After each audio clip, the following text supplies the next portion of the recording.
Thunder Talk against Edward Gaming. EDG.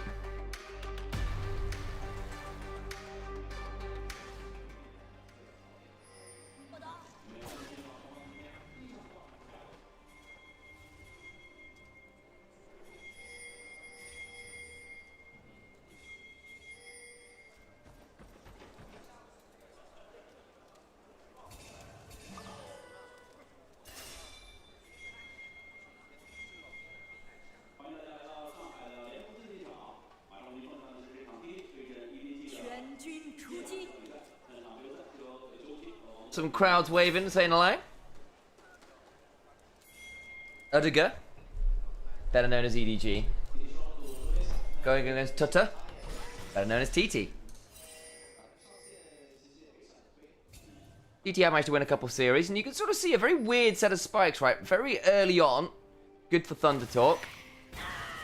It's Rumble for you.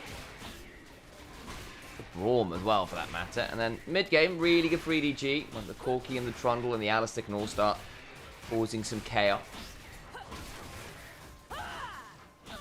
And we get to the later stages again, and Smolder. Smolder becomes a problem.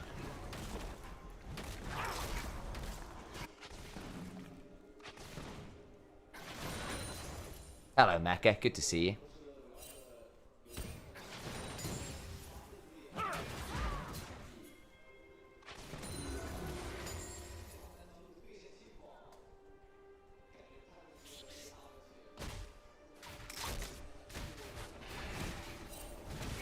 How should be able to pick up a few camps there. It's pathing opposite direction to the Vi. Kind of makes some sense. Let's be real, the Smolder Braum is not going to get shoved. It's there to play defensive and deal with the fact that Corki's a bit miserable to manage.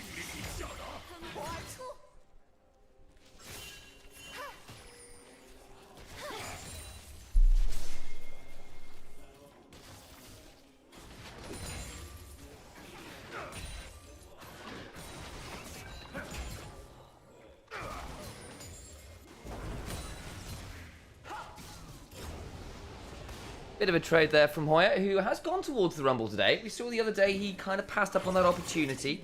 Has been a Rumble player. I think it's been one of those ones which has been a bit mercurial for him. When it's looked good, it's looked very good. But when it's looked bad, you sometimes go, oh dear, Hoya. As of late, been playing okay as Hoya. But again, he has a very streaky player and one we've often had our eye on with an eyebrow ready to be raised at the level of play that sometimes comes out. It's actually been a very good tank player of late, honestly.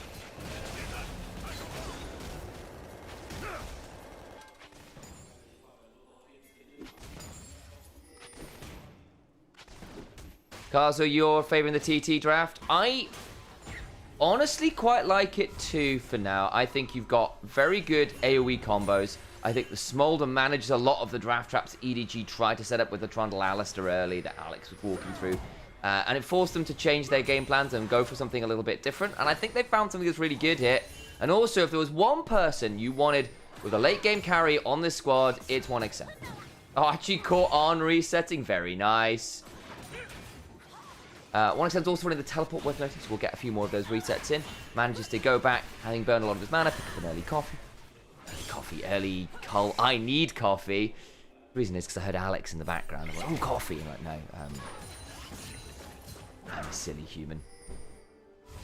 On that note, Sam, yes. If you could possibly, in a minute, go and get both of them. I can absolutely do that. Very convenient. Right now, there's a bit of a flat happening. And I didn't quite get the full stacks onto Palkia, but there we go. Lysan being even in CS in early game is not good for EDG. Now, reminder folks, EDG 5-0 in series. At the top of your screen, what that doesn't tell you is that they're 10-0 in games. They have not dropped a single game here in Nirvana yet. Clearly our best team in this group. Very much now, so. yeah. Well, I have a soft spot for TT, and I think that, you know, a player like 1xN truly could have a great shot at being, you know, a great AD carry in the LPL at some points, perhaps getting a shot on a big team at some point in coming seasons. I don't know if I can trust them to take games off of EDG right now. I mean, Aki's been up and down, the flap's been used, and they punted onto the Braum instead.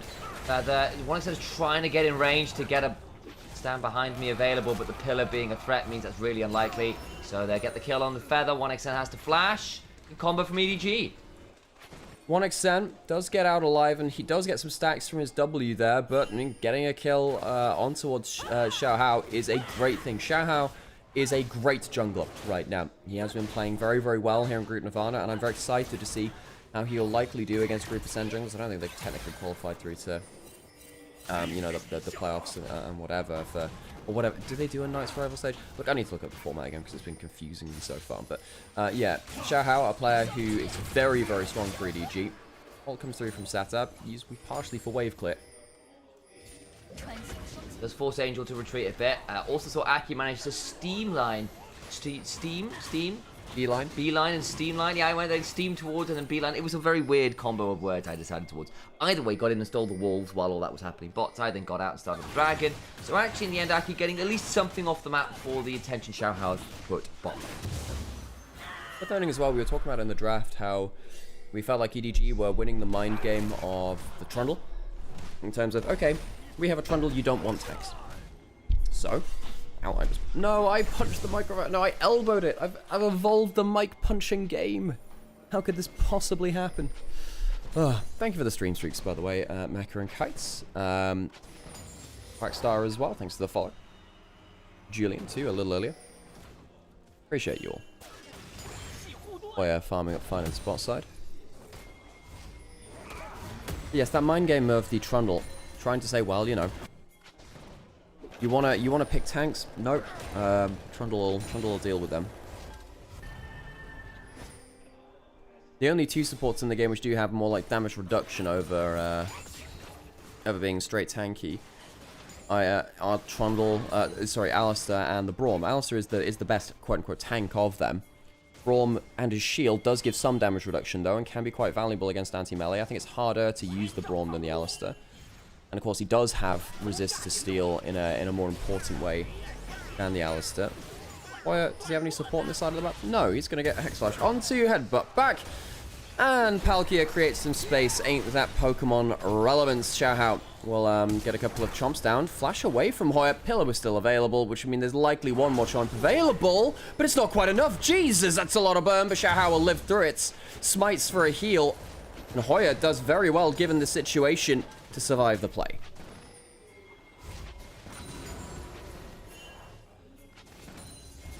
Fun fact, elbow strikes are almost always more powerful than punches. Yeah, I learned this when I was doing taekwondo growing up. I did taekwondo, my brother did karate, went to different classes because of different, I guess, availabilities and whatever. Grubs now started by TT, they'll take the first. Second and third likely too. EDG, I mean, Arn is around. Trundle's not there though, doesn't care for this. Gonna give 3 grubs over towards TT potentially. Aki has the smite, so it won't be stolen there. 3 grubs to TT. CDC getting the knockback. Ooh, that's a little scary. No flash for the Smolder, he just dies. The ultimate heal doesn't come through. ZDZ solo kill onto 1xN. And a player that we've talked big about goes down to ZDZ very easily. ZDZ even had flash. It wasn't close, folks. That wasn't close. You get a flash for an extra Q or an extra auto. I think Asante comes away with a solo kill. And didn't have the flash up from that earlier play in bot lane by the looks of it. No idea how that all started. But that is going to be a problem. Again, we did use to see a bit of Smolder into Cassante topside, but hey. Summon a spell discrepancy, ZDZ finds the angle, and it's all a bit all... Nokia popping his summoners. Doesn't have flash right now. Doesn't have ult. He's only level 5. Beautiful combo. Aki gets that early ult in, locks down the Pokemon God of Space in the river. We'll take him for a quick ride to the underworld. TT take a kill there, and yeah, call out in chat as well. Hoya bought TT the grubs with his outplay. He had a quick 1v2/1v3 in topside where he ended up, yes, flashing away, but getting the flash out of Xiaohao. Even in the 1v2s, he managed to get under turrets. And, yeah, kind of surviving the play. He did quite well in that situation. Currently, you know, behind gold from ZDZ, because ZDZ just got the solo kill and has managed to pick up an extra wave of farm. But, Hoya, he's actually had an okay split, you know, all things said and done, Hoya.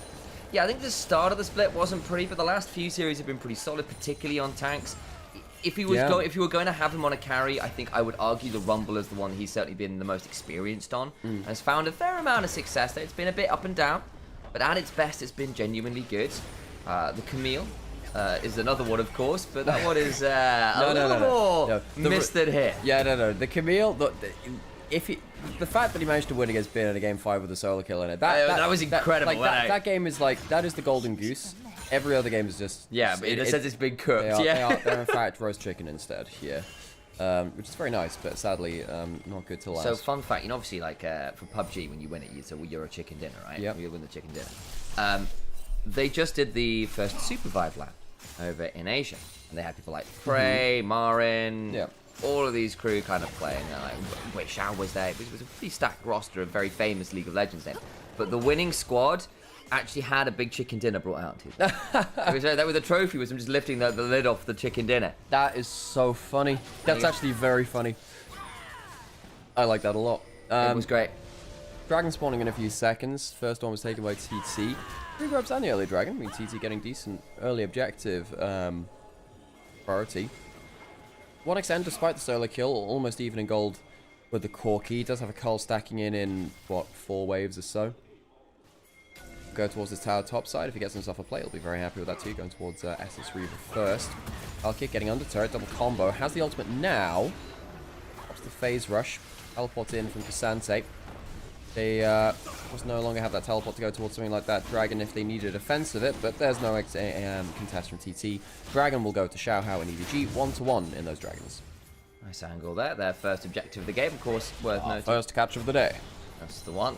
With the fire, the gun. Huh? I was making a Family Guy reference. That's great. Oh, yeah, true.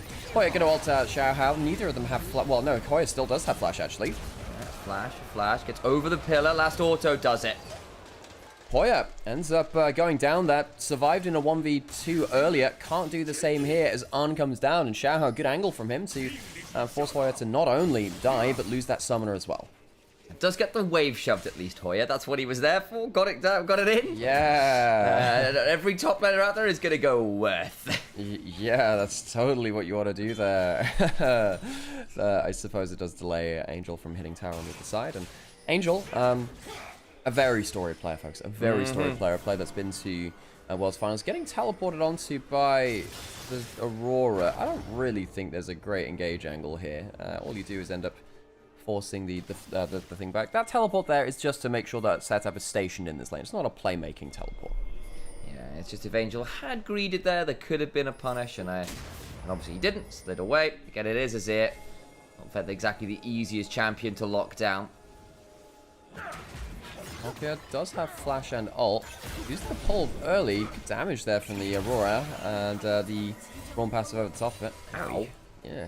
I say this Aurora has got a 20 CS lead and an item and a half. Yeah, it's going to sting quite hard. It's going to go towards that shotgun build. Well, go a bit more burst build. Not going to be the Liandry's Riftmaker, which I personally don't like. You are against a triple tank team, and I think that you will still get good damage with Liandry's Riftmaker, even if you did go towards that onto squishies.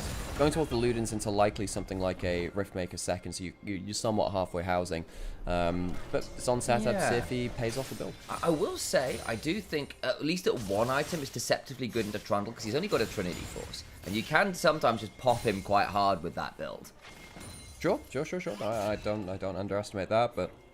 And it will be good into the Azir and the Corki too, but the problem I have with this kind of build is that you still get fantastic burst damage through from the burn build too, because it ups your base damage, because Leandry's and Riftmaker do increase things like the base damage of your passive and your Q&E, which are just really, really high. Really strong, yeah. And you somewhat miss out on that if you go towards the Ludens. I mean, yes, you do have that wanting guys in, so it's not bad, but yeah. See how it works out in the grand scheme of things, though I think with a solid breakdown on why option for more of a burn build might have had a little bit more value this game. But hey, if setup's going to play this way or build this way, you need to play like you're hitting people the Ludens can shoot. Herald spawning now. That Scuttle Crab being fought over, not just for jungle lead, which Aki's got decent farm lead over Xiaohao, by the way, but instead mainly just control for the Herald. Palkia, yeah, thought he was going to go in for a clean combo, get the phase rush out, instead loses over half his HP to the Smolder, who gets some stacks off of it too. That he does. TT even in gold with a comp with a scaling AD carry is not bad for them at all. Setup dash, his dash stopped that. EDG still in position to contest. They are. Herald. Gonna be started. Xiaoho in the back of the pit does have flash. Eyes gonna open towards and they're turning onto the Trundle. Sees an assist. Shotgun through. And Xiaoho dies a very ignominious death. Vi picks up the Eye of the Herald and TT get out. You know what I said? Oh, they can still contest. I didn't mean it like that. Didn't mean it like that at all. Xiaoho goes in, can't even flash out of the pit, and they don't even cross map. I think they're afraid maybe that TT could just use their 3 grubs and break up and maybe mid and top lane if they committed too hard to bot lane to get that turret. But that feels like a massive misplay on the map from EDG. You know, again, currently 10-0 in games. TT 2-4 in series. They've got a losing record in Group Nirvana so far.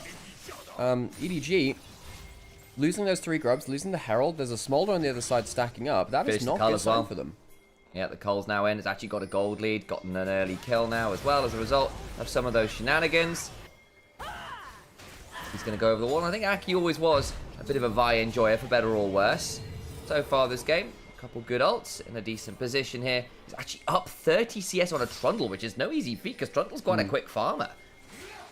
Yes, for the AD skirmishes he can be. Of course, it's long gone are the days where he'd go for something like the Ravenous Hydra to clear speed up. Setab in a really good spot against the Azir right now. And while all this is happening, I just think about how little plays have been made onto the Smolder to stop them from farming. You know, another stack there, 150. Another stack there, 150 just hit. You're looking at about 10 CS, 10 stacks a minute, right? And he's at 150. In duo lanes, sometimes that can be a thing where you'll drop out on some stacks, but it does pick up once you do have something like that Essence Reaver. Hang on a second, Feather Force to flash. Is indeed. Stays alive, Dragon's up. This will be the 3rd one.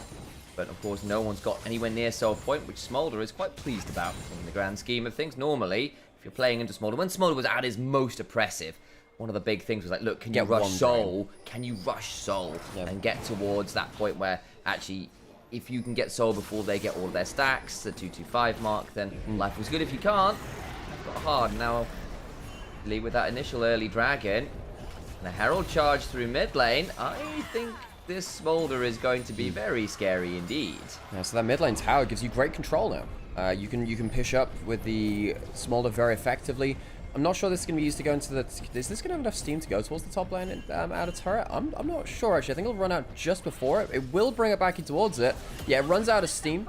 So sadly can't get that much done in terms of the mid lane to add to the turret. Actually, does anyone know in chat if there's a bob and weave kind of Tokyo Drift Herald path from inner turret to inner turret? Or is it only... Sorry, outer turret to outer turret? Or is it only from inner to inner? Because I know you can go from mid-inner to either of the side lane. Yeah. It has enough gas for that, but I'm not sure about the outers anymore.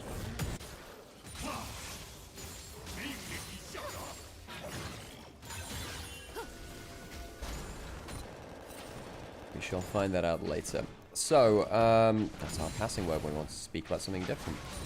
2,000 gold lead-ish. Sorry, 1,500 gold lead for TT. A lot of that stationed between, like, their middle section of the map. It's only really top lane that's got the advantage for EDG.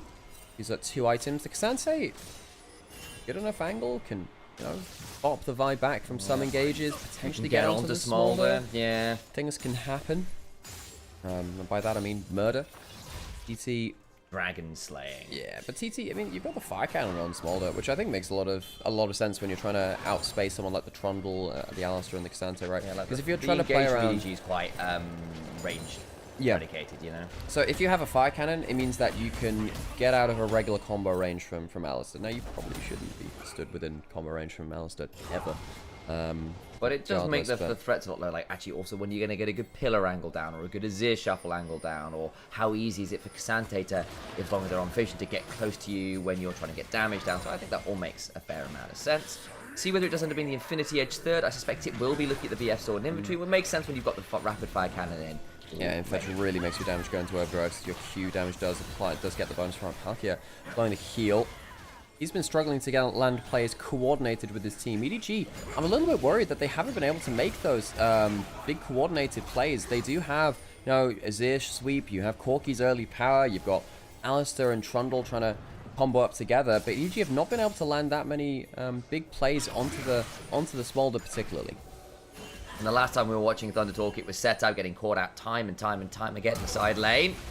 Gage in the river though, Feather now being jumped on, maybe forced to flash over the wall here. Will potentially get out, can't do it, and they find the pick they're looking for. Burn quite a lot to make it happen, but Atakan is there and waiting for them. However, 1xN is alive, full HP. Feather dying there, of course, does not help. Is it an Intercan angle? Hex Flash over the wall. This could be the moment EDG are looking for. They back off. And Atakan will not be started. The Hex Flash on Palkia, I think there might have been an angle there, but with 1xN having flash and flat, flat, flat, maybe not the easiest. Still, pick onto the Braum. Doesn't lead to all that much in the grand scheme of things. EDG still yet to get a turret in this game, by the way. Haven't got either of the side lanes. Just a lot of wave clear. Aurora, Smolder, Rumble. I mean, yes, but you should be able to kill them, then take a turret. No, that should be the plan. Yeah. Stopped actually. I think it was off vision even for one A couple times this game, actually. Yeah, and as you're saying, he's very likely going towards that Infinity Edge in third. One of the big changes to Smolder, which brought him back into relevance, I'm not going to say prominence, but into relevance, was his Q bonus damage now gets impacted by Infinity Edge, which is kind of insane. If he hits you with that and he gets the extra however many percentage damages that Infinity Edge crits give you. And he's got himself a BF Sword and a pickaxe, so he's not crazy far off it. Those are the expensive components. You need 600 for the crit cloak, and then is it 65 or blah blah blah for the combined cost, something like that? I actually can't remember. Miles off. Check his stacks as well. I think he's about 5-10 off, getting to 225. 218 right now, so 7 off of the big time. And that's when EDG, if you don't close down the Smolder ends the game. 3 item, 225 Smolder, you're dead. Yeah, that's gonna suck. 30 seconds till Dragon. EDG looking to get themselves that third, and on the precipice of Infernal Soul. That one early Dragon, we were talking about this earlier, we were saying, you know, can you rush early Dragon, early Soul against Smolder? The goal against Smolder was that. Smolder's goal was get one early Dragon then at that point, so you can make sure you do get a fight for Dragon Soul where you have 225. You're able to get it with just one Q, one more wave in mid lane. They'll back off to it. They'll give up the Skeletal Crab. 1xN will get 225 now on this wave. Watch it, and you'll see that 225 earned by the Smolder has the execute on his Q. All right, there's the damage on in. Still at 2 items, not quite got that third. Can afford to potentially give this one up, but it is Infernal Soul point, and that is risky. TT looking like they want to fight this. They do. Palkia over the flank. Hex Flashes sees Hoya out there because the Hydra Harping comes over there. Might see a bit of a smite fight catch from the Cassante. On to Feather, who flashes away. Palkia now in danger. Wonderful equalizer. The rest of EDG split away as Palkia needs to run real fast and does so. Stays alive. Damage onto EDG pretty significant. They are out of the river, which means Dragon is Thunder Talks. Yeah, EDG just can't find a way to combo up. They've been very disconnected today. And right there, you can see that, you know, Palkia's going in for a combo. No one has the follow-up. Atakan was started up. Now, this might be the go button. Intercan might strike again. However, there are some big ultimates. That mid-jungle ultimate from TT still available for a big engage. And Xiao Hao has no flash and no ult on this Trundle. He's at half HP. Would have been tricky. Makes sense. Sticky around, going to see whether he can pick up this wave. They know he's there, but that reset's coming on through. Smolder can wait. And again, TT, you don't have to overforce. You're here with the Smolder. Play it slower, play it safer, get to Infinity Edge, and suddenly that Draticon will be a lot easier to shoot down in a lot shorter time frame. Yeah, EDG get themselves their own resets, they'll regain their HP, but the plays from EDG have just not been working that well this game so far. Now down, you know, still down the same amount of gold. The Dragon's racking up for TT on a team which arguably outscales because of the Smolder. That's obviously the actual whole scaling argument. We're framing it around the Smolder. At the end of the day, you do have an Azir, and you do have tanks in a way that TT don't. However, you know, Rumble scales really well into squishy carries like the Azir and the Corki. If you manage to tag them with just a bit of the Equalizer in the late game, things go horribly wrong. You have Vi Aurora as well, but Vi also setting up for the Rumble. Infinity Edge. And the 3-item 225 stack Smolder is of course, one of the better scaling champions in the whole damn game. EDG cannot take an extended fight into the Smolder now. Not really. Even with your tanks, you need to make sure that the fight is ended fairly quickly, and that the Smolder does not determine it. And, like, who do you realistically jump on very easily?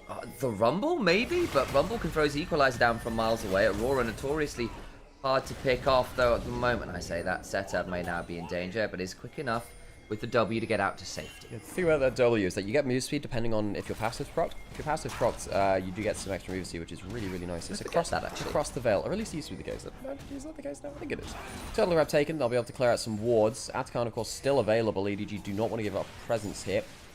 You have 2 items on the Azir on top side if he wants to teleport in. Angel, notable Azir player across time. Not really had much chance to showcase what Azir did. Yeah. No one's really sat in front of him on his soldiers, which, I mean, in fairness, most people don't want to do that. But Good from Thunder Talk, I suppose. It's Yeah, slightly yeah. perplexing for EDG. Just like, it feels like they don't really... How do I put this? It's not like they've been playing badly, per se. It just feels like they've really struggled to find an angle. I just don't think they've been very coordinated on their engages. Equalizer will clear out a wave on top side, make sure there's no dive there. Potential of Atakan traded for a Baron. However, TT sniff it out, move towards top side, and the Baron will be peeled off. Of slower game. Neither team really wanted to hard commit towards objectives right now. But the problem is a slower game. You've got the Smolder, and yes, again, Azir scaling is great, but I think there's been a discussion that's being had a bit more recently that, look, Corki actually doesn't have the greatest scaling anymore in a lot of ways. His win rate over time is the lowest of any AD carry, or at least was a week or two ago. Yeah, you know, weirdly enough, in solo queue, Kai'Sa is one of them as well. Interesting. Actually. Despite people thinking that Kai'Sa is kind of like a scaling hyper carry, it's increasingly hard to play as a short range AD carry that you have to thread the needle with. Yeah, you sort of get to this point where you might kill one person but die doing it, and your AD carry dying 1-for-1 just ain't good enough. GG, minute and a half until Dragon comes up again. Reminder, this team is currently 10-0 in games, 5-0 in series, yet to drop a single match, but either series or game, against any opponent in Group Nirvana. Clearly the best team in Group Nirvana from the first round, Robin. ET, testing well here though. Again, we've talked about all those reasons. ZDZ will get EDG, ZDZ will get EDG, their second turret of the game. That, but again, gold lead about 1,000 gold, but it's the stuff outside of that, the extra dragon, the not the one on your screen that perhaps this Thunder Talk maybe shouldn't have had. And again, the Smolder going to get towards a Mortal Reminder at some point. It's going to be a Shadow Flame from Aurora, which means the Azir, the Corki going to get blasted by that. I will note there's a Kainic Rooken, there is a Negatron Cloak in inventory. Trundle, I do want to see something with a little bit more oomph in inventory for setup to manage that at some point as well. Yeah, that's the thing. When you go for double AP solo laners with a burn champion like Rumble, Bloodletters is just such a godsend. Thing is though, like, as soon as I saw this item in Arena, and I played a ton of Arena on release. I still do actually, but the Bloodletters curse and stuff like Zyra, any kind of burn champion, just, oh god, Bloodletters. It's an AP Blight Cleaver. It is a game changer. It has been picked up well, and I see some damage coming through for the Corki, but one. Hang on a second, flash forward. Oh boy, they get onto Aku, flashes out. Palkia goes on in, but then they down that summoner spell. ZDZ goes Pathmaker going forward. They're going to try and turn that one around. A setup is low, but gets away. Damage comes on through as Mom is summoned. Parental discretion alongside an Equalizer will force an ult out of the Alistair at least. Will do. It means that Arn is completely off the table too. EDG very nearly find a pick onto the Aurora through ZDZ. I think he's been having a good game. Of course, the solo kill onto Smolder earlier and a couple of threats here and there, but they fail to keep their HP bars in check, and they'll give a third dragon over towards TT, and the Smolder has yet to be dealt with. Aurora comes back with the Shadow Flame, having been chunked down, goes, cool, well, I wanted to reset anyway. Yeah. This is just not a coordinated game from EDG. Their team fights haven't been fantastic. I think that they've struggled to make early plays to actually snowball the game around the lanes that they wanted to. They really did try to dive Hoya multiple times. They didn't get as much value out of that as they would have wanted. One extent is just farming up for forever, you know. He's got the items he needs. Yeah, he'll get himself Lord Dominic's Regards, or, sorry, the Mortal Reminder. The arm pen item. Gotta imagine pretty soon, actually. I mean, he's got the component. He's been sat on a lot of stuff for a while. Been farming up pretty consistently. 332 farm in 29 minutes, by the way. Jesus. Been really farming up. Engage onto Feather, potentially. Hops out. Has a shield available still. I jump onto Feather between worlds. Feather flashes away. TP in. 1xn continues to still shun. But hang on. Flash on forwards. Dragged all out. The knock up keeps 1xn alive. Now Xiaohao burning down. The sneeze. ZDZ burns out. A setup keeps on firing. The Azir goes in. An Angel should have listened to his better ones and won't find it. Hoya gets the burn onto Palkia, but he's still got an ult to roll with. Hoya can't quite get it. His arm burns out though. He doesn't have the luxury of an unbreakable will. 3 for 2 in the fights. as EDG cannot finish the kill onto the Smolder despite ZDZ's best efforts.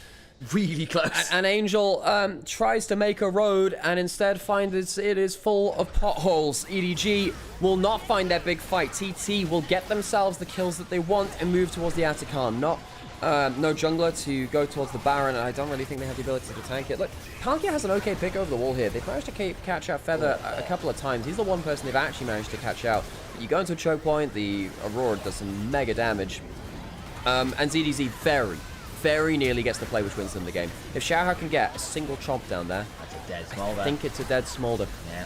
It is a split second away from killing Smolder, potentially using that to go in towards the Baron, and in this case, not getting it. Angel, even with the max rank ult, does not have the width of the ultimate to catch setup, as they just get out to the side of that.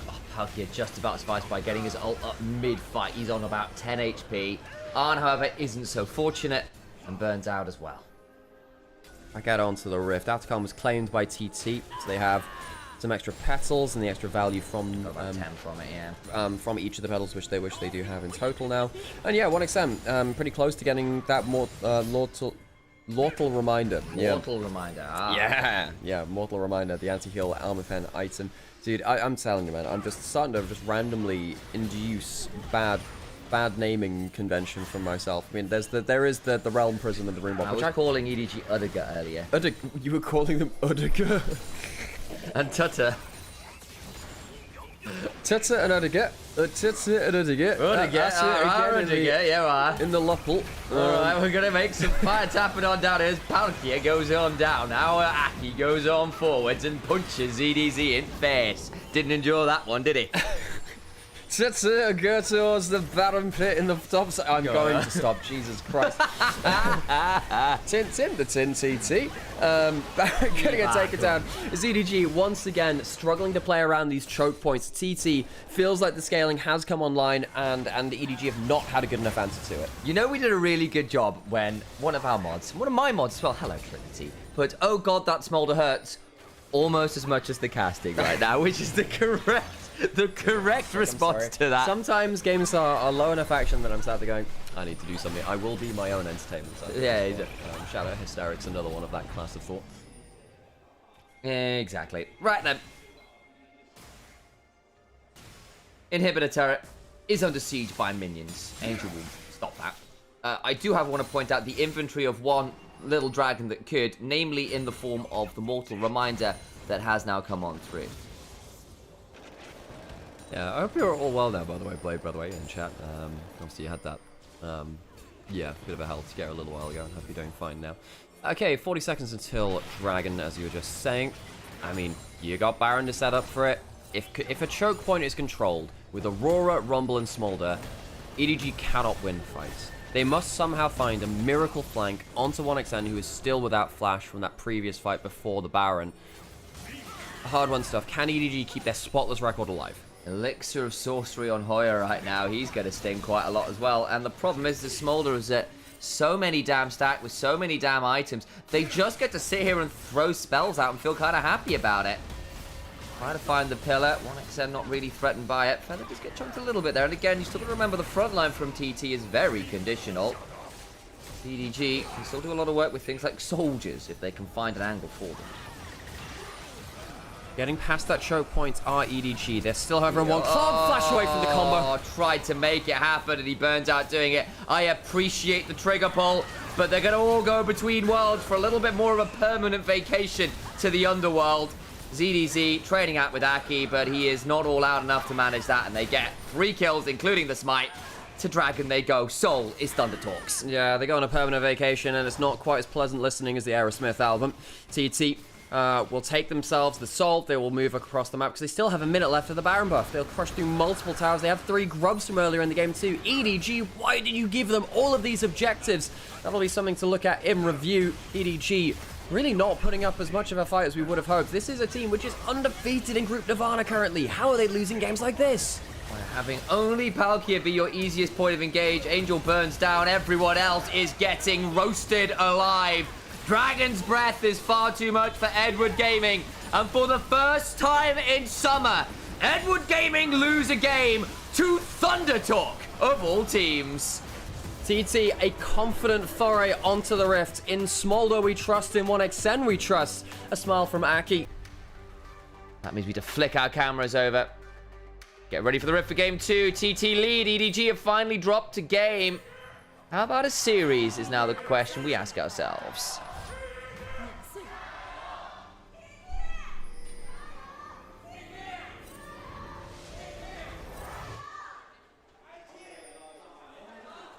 Bit of a yelling for IG. You'll love to hear it.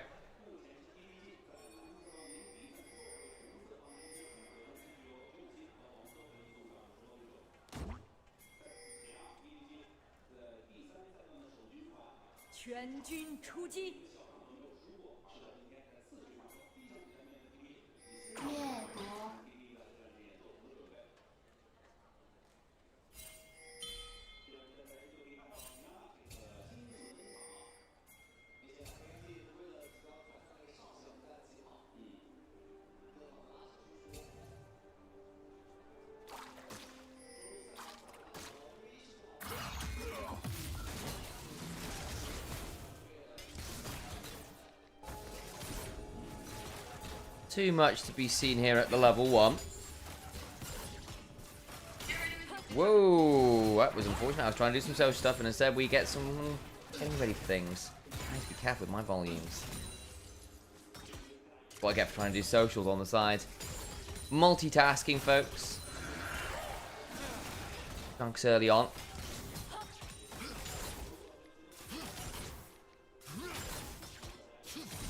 And level 1 of Felios, all you do is get to switch your weapons. Not that exciting, but then you are with the Renata. And they get level 2 first.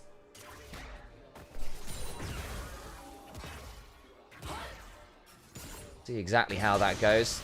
Aki clearing out those wards. Raptors. Good grief. Bad start. Good hook, though, from Palkia. Find some value at the back end of this. 1xN. Got the onslaught. Turns it around well enough. You seen that.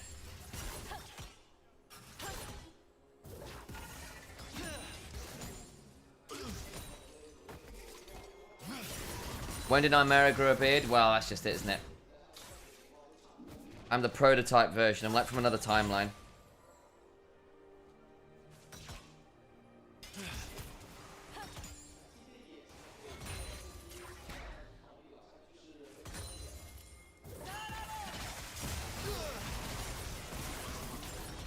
Not too much out of this early game, has to be said. Relatively early on clear, so just about to get finished up. Both junglers are going to be around.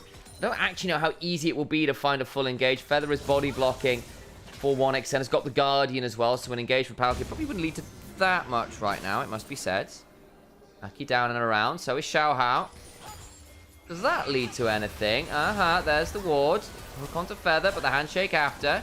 Turning around, got the Binding Eclipse up and available. Gets the double route onto the bot lane. Now looking to potentially get onto Xiao Hao. Jump onto 1xN, who's got the Dusk Wave turnaround. AoE is foul! Feather in danger. Bailout comes on through. Not enough, but 1xN gets to keep running. As Arn will flash and ghost away. The bailout meant they had to turn targets. 2 for 1 to TT in that bot side. It's messy. Someone has blown everywhere you can look, but the key here, 1xN still has flash. Aki still has flash. EDG, they got nothing.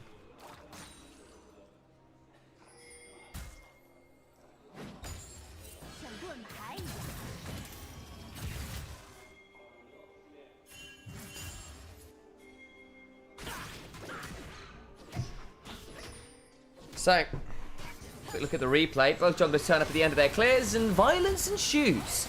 Yeah, well, 1xN on his Felios immediately draws my eye. I think, well, how long is it going to take for him to take over a game on that kind of thing? He is against the thingy-bob, the dude, but he gets a fight, a 3-4 man, technically with a clone Duskwave in there. Yeah. And then the slows from the Graviton comes through as well. Sometimes you don't play against the Felios for a while, and then he hits you with something like that, and then you go, that's a problem. Yeah, and Aki comes away with 2 kills. 1xN comes away with 2 assists. He keeps his flash. That's the only summoner available in bot lane. And that is a problem. Gone all in, and it's not worked. And now this Yunara, this Nautilus, is going to be a lot more vulnerable. And bringing down this Aphelios when there's bailouts and stuff on top of it, and that flash to reposition, not fun. When did Nymaera grow a beard? Is that about Sam? It was, okay, yeah. Okay, cool. Because I'm like, I haven't shaved for a little while, and that is a problem. I'm normally a shaver. Well, I'm not the shaver. I use a shaver on myself. Yeah, they're not actually human, guys. They're I am a you know, I'm an appliance. I'm not a human being. I'm an appliance. Don't take me into the bath. Be careful. Be careful of that. Yeah, you think it's the shaver turning on. Hoya, one of the few top laners that still plays Poppy. Yes. How much value is he going to have this game? Well, bunch of Dash champions. Big call out as well that obviously Silas into Yunara. It's like, hang on, what happens with the Yunara ult being stolen? And from what a couple Silas players in chat were saying, it's just empowered autos and attack speed. Well, I guess they have AP scaling. Wait, does it? The thing is, does it give you something like, if it gives you like Yunara passive? No, well then, so there might be a random Silas build, but that would go very funny if it also gives you the passive. Because if you had Sundered Sky, your crit scale with AP, and then and you get the instant crit from Sundered Sky. So that might be very funny on Sundered Sky Silas if you see it, you know, if that's the interaction. Obviously, I don't know that. Dragon will go towards EDG. Is there a meme build where you go Sundered Sky into Infinity Edge for the ultimate one-punch combo? Narko was playing Sundered Sky Muramana top lane Silas. Okay. There are some different builds, but I think largely it's like Sundered Sky into Cosmic Drive if you're going to do that in the first place. Vi with like Sundered Sky into Infinity Edge for the ultimate one-punch combo. Yeah, and that's so that. Well, wait, why would I do that? I don't know. I'm just thinking Sundered Sky abuses, but with giant fists for punching. So you can yell one punch every time you go for a combo. Well, isn't that just that's set W? Like so was there was a thing the other day. Sundered Sky work on a set W? There was a thing the other day basically being like, you know, what are the actual one-shot abilities? In like you click once and someone dies. And people are like, well, you know, Syndra ult can kind of do that, blah blah blah at points. And then someone's like, set W. Because that one's the only one consistently one-shot. I have legitimately been 100-0 by a good set W. Oh yeah. That is not an okay ability when used optimally. It is a bit silly. Of course, Set also doesn't get the value of really building any resists ever in any of his builds. It's HP or bust, and it's the reason Set, their tankiness is very conditional. Yeah, yes. Remember the Knight? Hell yeah, Knight. He's playing later. Of course, having WEBLG for the second time in 2 days. 2 days. Brack was like, "Wait, am I mad? Are we see this again?" It's like, no. As far as I'm aware, folks, it's because of travel logistics and stuff, right? BLG have had, you know, they lost out a little bit of time on the start of the split because they went internationally and had to travel back and have a slight break. It means that they can travel to Xi'an, stay in Xi'an, play both series they need to there, rather than traveling out there an additional time. At a different point in the split. 2 grubs taken by TT, not sticking for the third. I think they realized, look, red side grub taking, it's pretty rough. The terrain doesn't really support slow defensive play. You need to be quite aggressive when you're on red side, I feel like, taking grubs. Aggressive.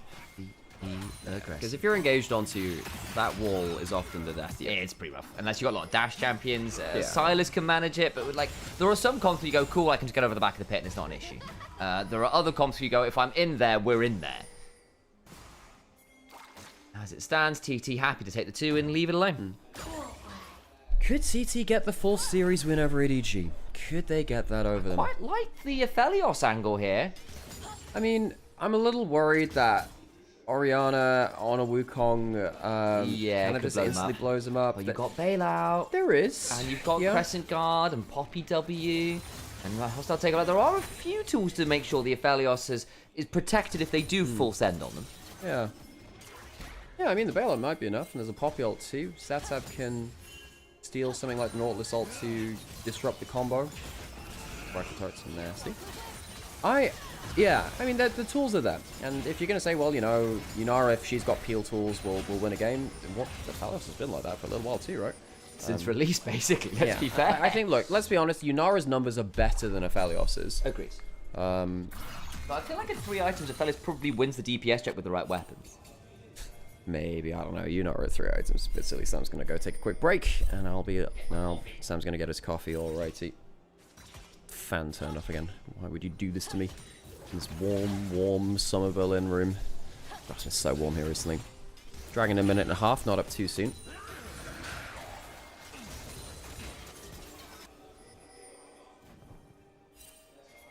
Anything interesting happening on the map? Farming up 3 lanes, bot lane station and mid lane. Recall coming through potentially from AD carries. Nope, cancelled out there by 1xn. Dragon in a minute. We were talking about those choke points earlier, right? We've been talking about choke points a lot on stream recently. I think it makes sense, right? Where, if you're trying to get into River to fight for an objective, you really do want to be there first. If you're not there first, going through those choke points feels so hellish against a bunch of champions in meta right now. Going into a choke point versus Nautilus Orianna, you never get to go through those kind of small entrances into River without getting caught. Having a pushing lane adjacent to the objective is kind of a must. Question in chat. If KC have Mickey instead of Targamas, do you feel like they become a serious international challenger to Eastern teams? I mean, they were with Targamas, and I think that Targamas is... I think Targamas is playing really well, actually. I mean, I think there are points where, yes, I've criticized Targamas, and I think that's logically so, right? But I think that Targamas is on good form right now. I think if you watched his first couple of series back in the LEC, I think he was playing very well too. Whereas, I don't know, I looked at Mickey's first games back right now, and I was thinking, okay, not sure he's at peak right now. Obviously, Mickey's fantastic. But I don't think Targamas is playing bad right now.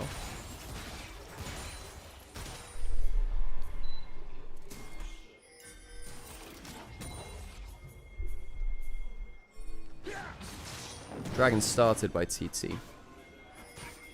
First item for Silas, first item for Hoya, who has sold his Dorans to get the Sundered Sky, interestingly. Very rare you end up doing that. Goes popped by Palkia, has the ultimate onto 1xn. Gets the passive down as well. Bailout's coming through. The Renatual's not bad, but the Shockwave might just be better. Bailout comes through, but I don't think it's enough. Yunara's still alive, and the AD carry DPS difference should work out in the favor of EDG. 1xn, yes, he had the tools to potentially be bailed out, but there's just not enough HP to come back. Hoya will go down as well as TT lose. A cataclysmic fight at the start of the game. 4-for-1, I believe, all things said and done, as Palkia died at the start of it. Palkia, fantastic engage from him. Fantastic engage. Managed to use that Ghost to walk up into Nautilus ult range. 1xn couldn't afford to go within that point-and-click range, and yet that's what ended up happening. Dragon will be taken by EDG. Big fight from them.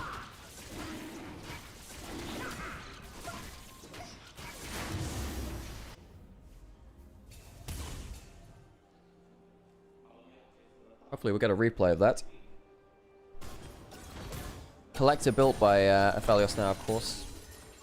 But right here, I mean, he just gets to walk up into Nautilus range. The fact that he gets the point and click there is huge. ZDZ then gets to go in for Q1, Q2, Q3. Gets a full swing of the Darkin Blade onto the whole clump. For me, though, the hero of that play is the Nautilus walking up with the Ghost from the spellbook to get that point and click Nautilus ult into everything else. Flash forward for the auto. On 1xn, even through the bailout.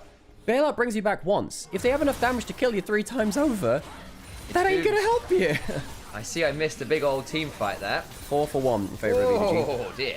1xn got walked at by Nautilus out of a brush. With Ghost on. Yeah. Nautilus ult, flash forward for a passive, a hook, ZDZ on the flank, got 3 sweet spot Qs onto him. Oh dear. Well, there was a shockwave as well. It was well and truly anti-fun gameplay. I would say Aatrox is 1,000 gold ahead. The Orianna's 1,600 gold ahead. And yeah, look, in a game where maybe you had to deal with just the Yunara, it was fine. Yeah. Now you've got to deal with this Giga-fed Aatrox, who will be a threat. This early Orianna lead could be a problem too. Again, it's going to be the Battle Mage build, which I'm trying to figure out how much I like it this game. I suspect that the Poppy and the Shinzao might run out of damage into you a little, but I think it's not bad against the Silas as well. You have enough damage from the rest of your team. Yeah. So at least at that point you say, I'm going to be self-sufficient. I was trying to think about that word yesterday, self-sufficient, and I couldn't figure it out. Don't know why.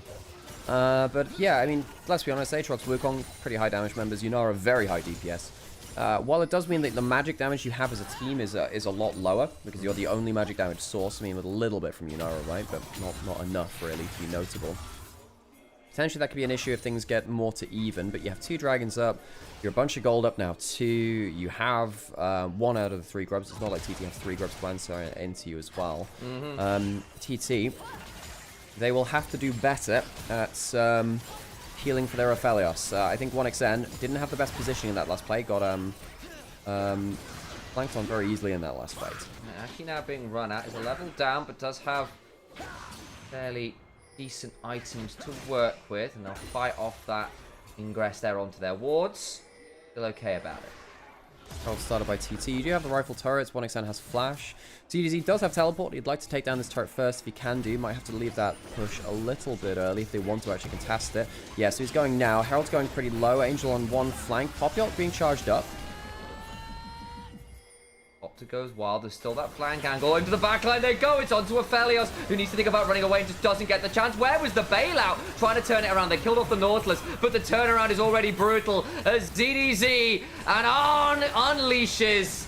The spirit of cultivation is here to stay, and EDG wiped the team fight.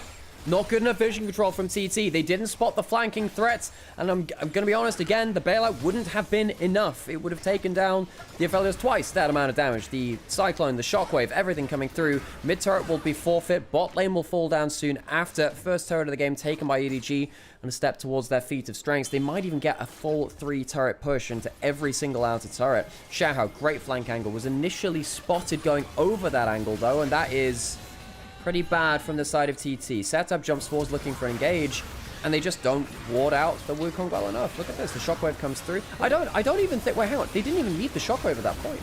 Yeah. The shockwave's used later. That's how much damage they have. They've overkilled him 2 fights in a row. I'm also going to say, Hoya had deliberately stayed on the other side of 1xN to press W, and press W too slow. Well, I mean, yes, it was a surprise. Yes, it was from off vision, but not getting the W press off really sucks. If that Wukong had been interrupted partway through, you maybe have a different moment in that fight. Remember that he was invisible going over that wall with a warrior trickster. Exactly, it was always going to be hard. Again, that's not the fault for me, because that is an understandable, I suppose, misplay or a mistake to make. The one which is not acceptable is the vision control, which allows them to get that invisible W into almost melee range over the wall. Yeah, because it's like, how do I put this? It's like Thunder Talk had half the plan right. It's like, cool, I'll put the Poppy here because we know the Wukong's around here and they can press W to stop the engage, which you then have to do on the most unreasonable reaction time ever.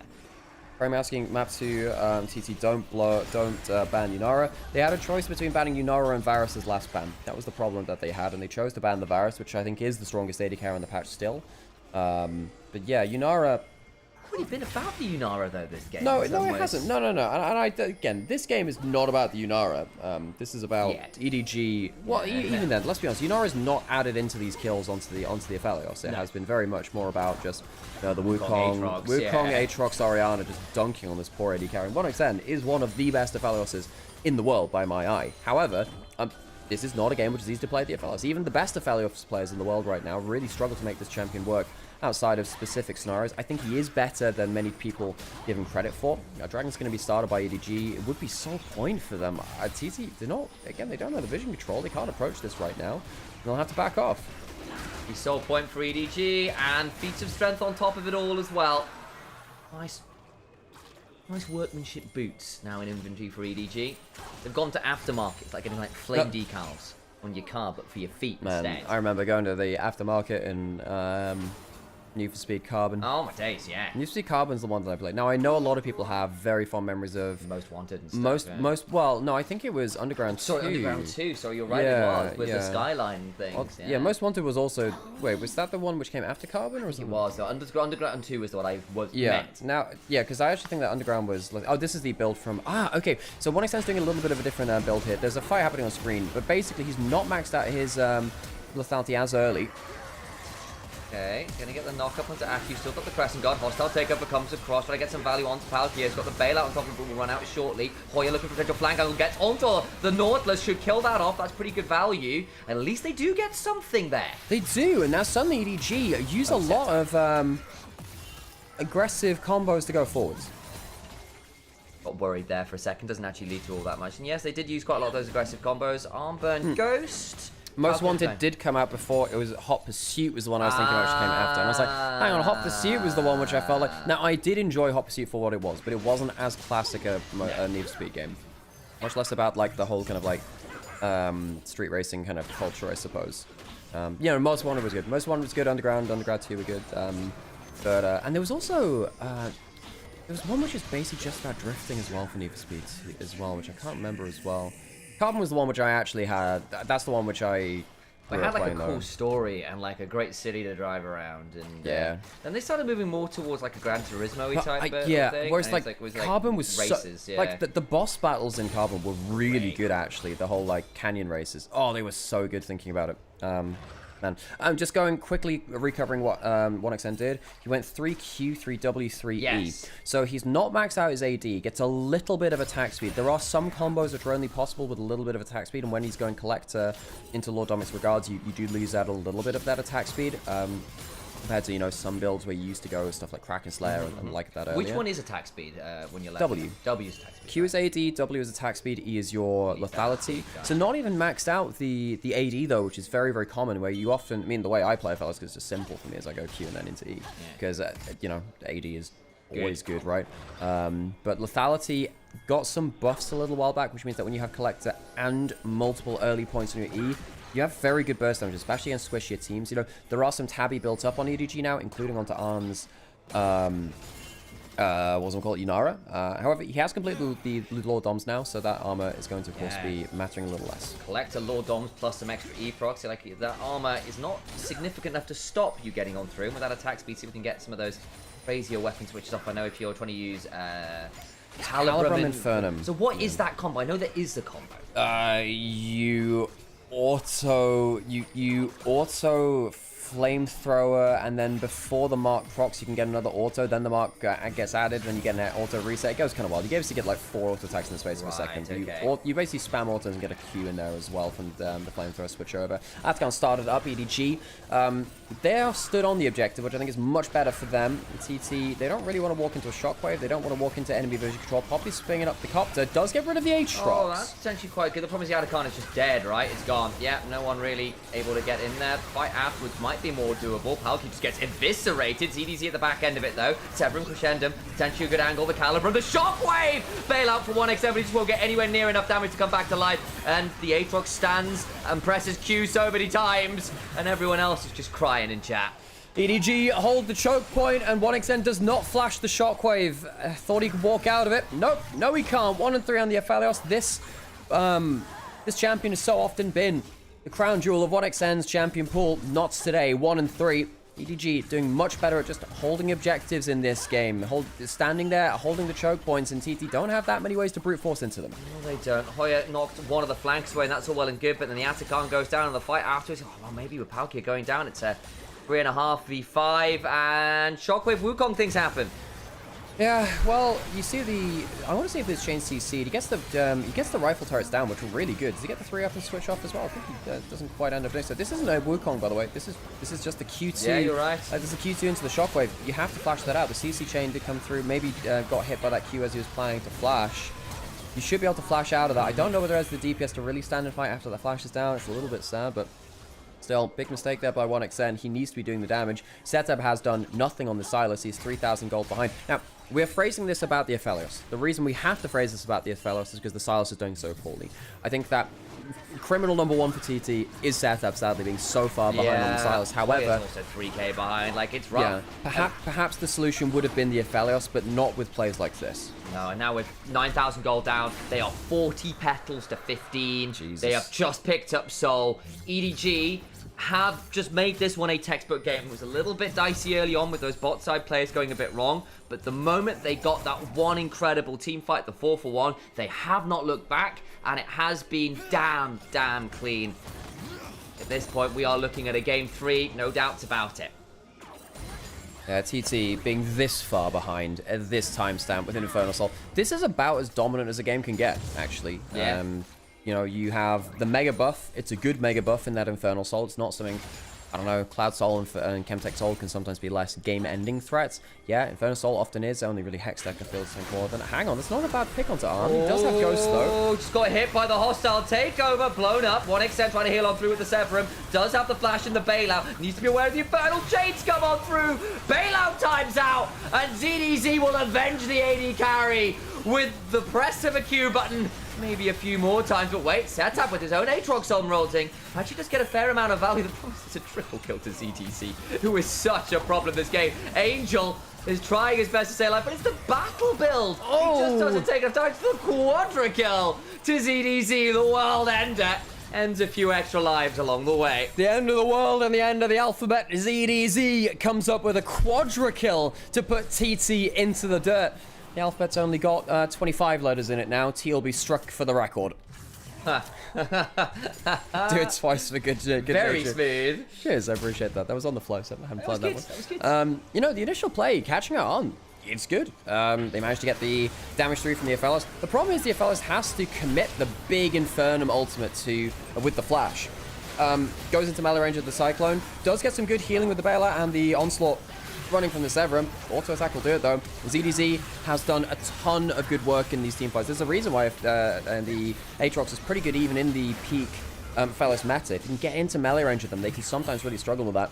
This gets reset after reset on the ult, keeping that move speed ticking. Setup actually mechanically plays this about as well as he can. It's just, you can't do this from 3k down. Yeah, imagine if he was even. Imagine if he was even. Perhaps he could have done more. The hands there about correct, but being down 2,500 gold really sucks. Baron's about being started. The gold lead really hasn't shifted after that one either, so we look again. TT are not contesting this. Everyone is taking a blue buff instead, which this is how the game ends. Not with a bang, but with a whimper really at this point. What happened here? Was there a cancel? Did he even? Oh no, he just killed Hoya. Hoya's currently dead. I had missed that. Yeah, Hoya runs at him. We were wondering about whether did he end up dodging the ult as well? Didn't even need to, just killed him. Damn. Well played by Angel.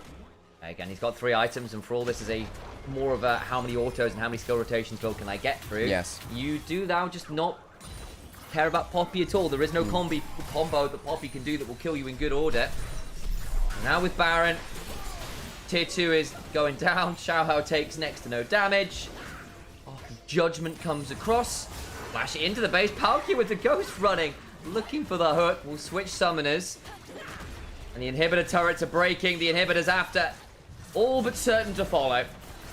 It will not be a long game. EDG march towards the next. ZDZ, my MVP for sure. Yes. Insanity in the team fights from the Aatrox. We've seen the champion lack impact as Feather tried to go for the reactionary handshake into the ultimate, but now they're down 2 big important tools. Got a little bit of a momentary madness onto Palkia, but the Keeper's Verdict lands onto very little. Aki will at least get a hold of that Nautilus, but Yunara 1v1s the Silas. Wukong keeps rolling. Now in the 4v3 Thunder Talk, have got to find some way to keep their Nexus turrets alive, but ZDZ laughs in the face of them. I think he could just mash them all individually. Can't quite get the kill. The Worldender runs out, but it doesn't make a damn difference. The EDG emote comes on out. The sunglasses. Everyone loves the Fnatic Jarvan skin. Did they pick Galio into Nocturne?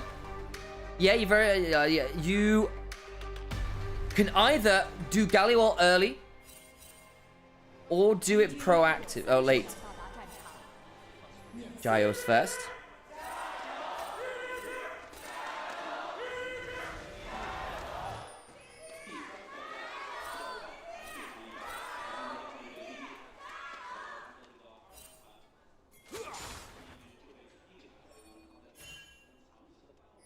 So,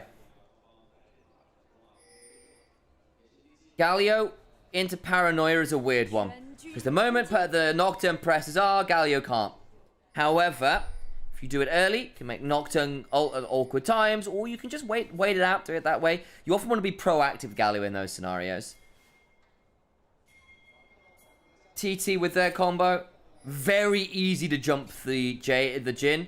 But similarly, you've got quite a lot of tools to get on top of Varus. Varus has gone cleanse, so is the Jhin, understandable.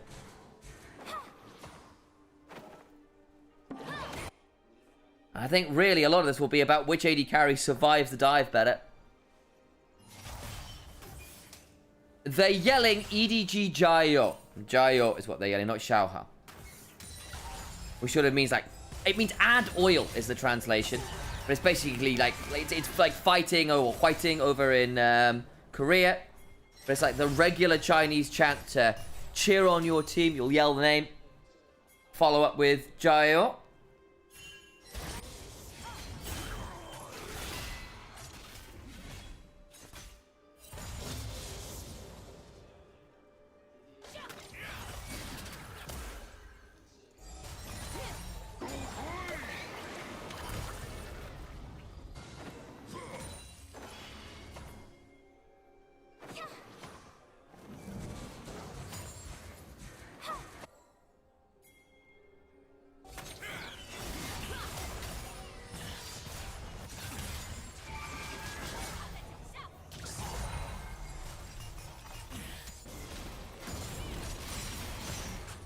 Good engage from ZDZ early. But again, Hoya on the Scion will still be able to get shoved because he's Scion.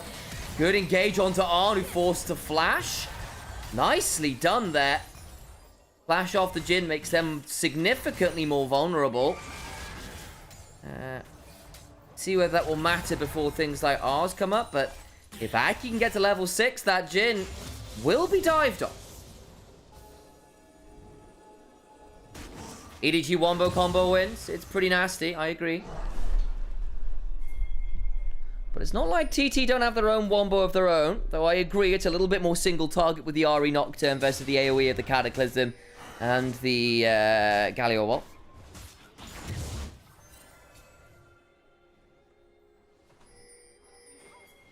The EDG really need all of their pieces in play, I think, to get the combo down. But I actually think TT with the mid-jungle can theoretically be a bit more proactive with this game. Okay, Aki, good spell shield. Flash from Angel. Palkia is flashing on forwards. TT coming on to defend. Aki still dies, but it's still a 3v3 in the river. Damage onto Angel. Charm goes wide. Man, despite the priority, Leona still gets towards the Nocturne first. Oof. Good play from EDG. Coordinated.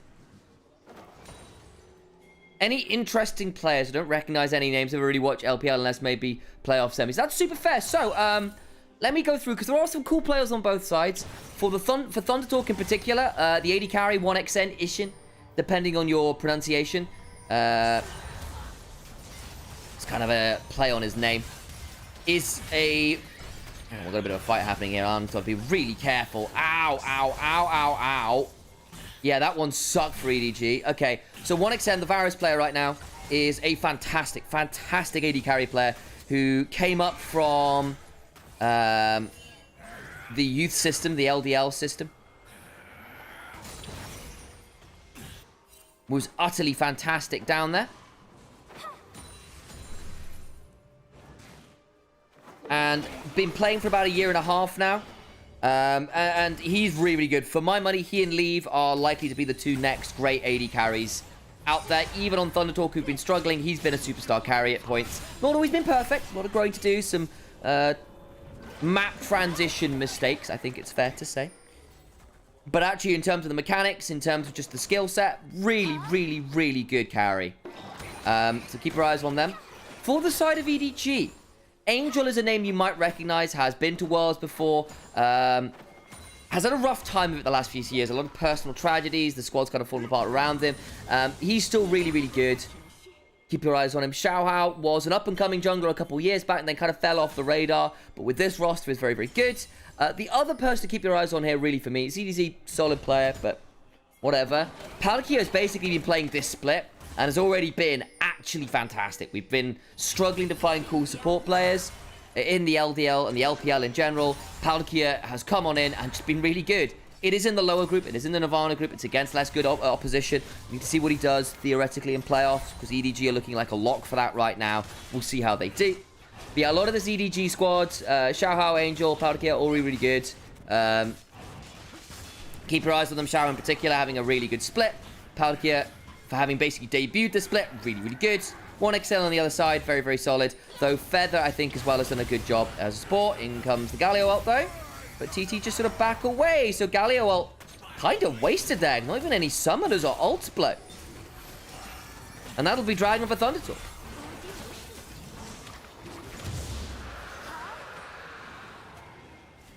Varus does have Rel and Sion and RE to peel. Yeah, exactly. Even defensive paranoias can be quite good. Just turn the lights off as your AD carriers dive. Makes it a lot harder to combo plays. Like, if the Cataclysms aren't good this game, this could get very tricky.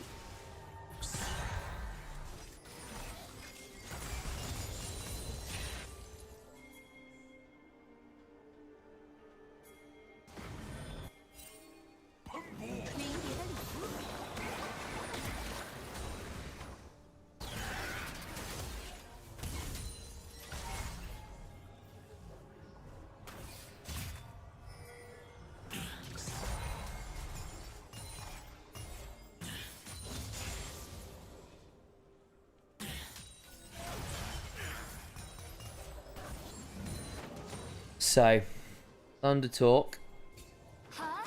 Here against EDG. Had a bit of a fall from Grace and split 2. Beichuan leaving for BLG. Left them in very awkward position, trying to rejig how the roster was going to work. Come into split 3 and struggled to start with. Started to find a little bit more consistency again. Oh, Palkia. Ow! Oh, that Leona, I think, is going to have a bad time. We've just been praising the guy, but that's an unfortunate face check. Was not expecting the Scion to be in there and will die. Gonna donate that kill over to Hoya.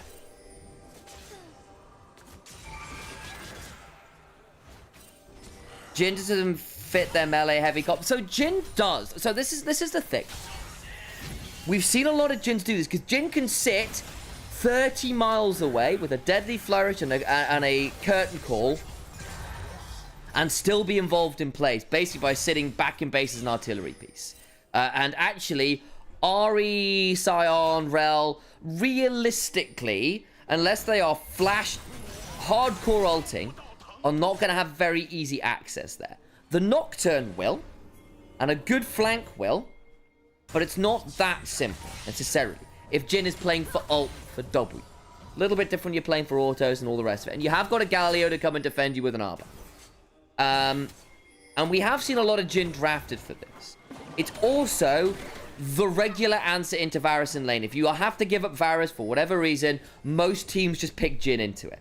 And basically, because you can just deal with the lane, okay? You can match Dirk for Dirk. You've got a lot of combo set up in a 1v3. Good charm interrupts the flag and drag. In comes the paranoia. Ult out of the cataclysm.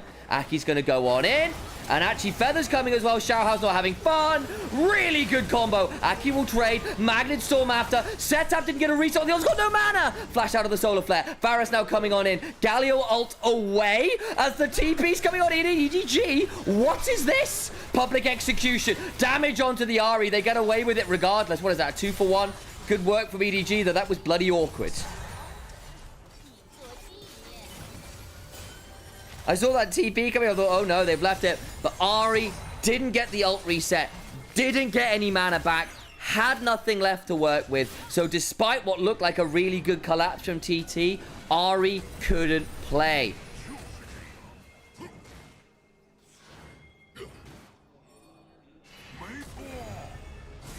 Gets Feat of Warfare for EDG. Hoya actually losing out to the Galio now. Angel can't quite get the solo flash out from Hoya.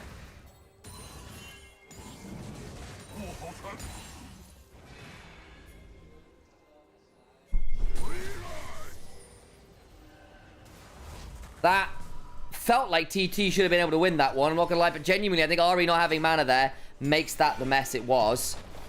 Actually, still a close game here. Certainly not out of reach for either team. We're sort of seeing kind of what this game may well turn into on a side lane.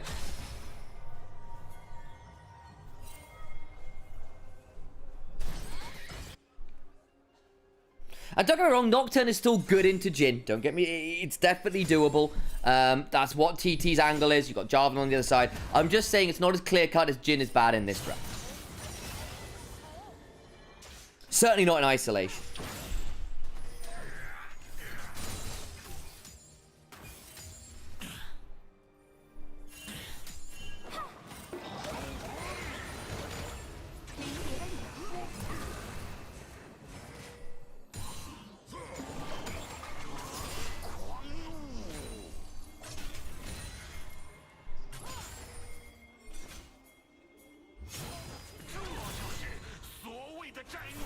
$200 odd gold apart, if that. Nocturne's farming well. Ahri's slightly behind the Galio. It's a bit frustrating. Not really led to all that much here. Note the Varus being ahead of the Jhin. Kind of expected. Varus tends to get a 10 CS lead, whatever the matchup, because he's just very obnoxious at this point. The moment he gets Ghost Blade, everyone has to be aware of his poke combos. Dragon started. Everyone's coming on over. Palkia needs to be in danger. As the Deadly Flourish Solar Flare combo into a wonderful taunt. Will likely get traded back. Flash away setup gets the kill and the reset. They'll turn it around as Galio and Leona die on. Has to cancel the curtain call. As Hoya keeps ZDZ away from the play. 3v2 setup, steps on forward, trying to get a chunk onto that one. Flag and drag though, setup getting in danger, gets knocked out, overplays, Cataclysm coming on down, piercing arrow though onto the Jarvan, leaves him very low. Can anyone play for this dragon anymore? But that was very disrespectful from setup. Had one last charge, the old one to get some value, but that one sucked. The problem is 1xn is still full HP and can just kill this Jarvan. TP back in. Sion is joining. I don't think EDG can keep playing this. Angel has TP as well. Dragon 1 by Xiaohao. What about the play afterwards? Hit by the Halo Arrows. Does not kill the Jarvan. Public execution to the backline. Galio's got ultimate! Hero's entrance. Flash out from 1xn. Feather now trying to get him forwards. As Angel looks for the Winds of War. Can't get it as Aki forward stepped it, but there is a shield around. Taunt Hoya in a 1v4 goes down. And EDG just play the extended fight better. Setup. How could you ruin that by getting yourself killed with that ult charge?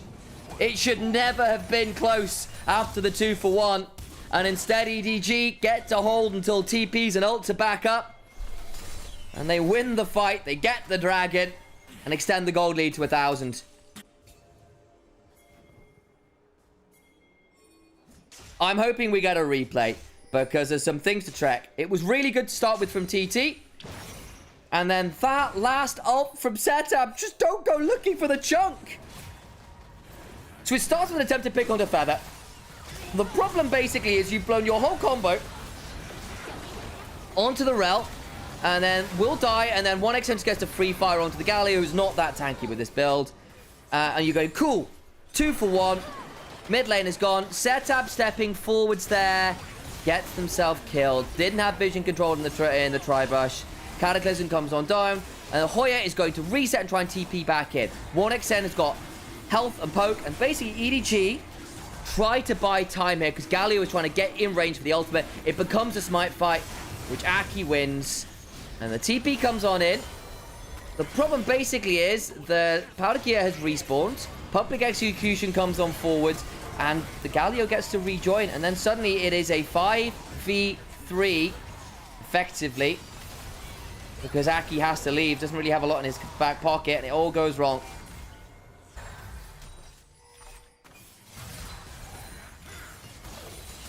I think we're going to get a lot more of fights like this, guys.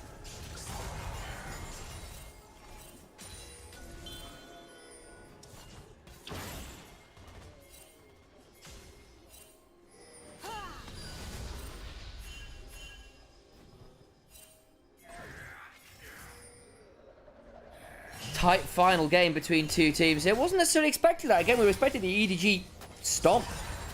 No real easy way to do it.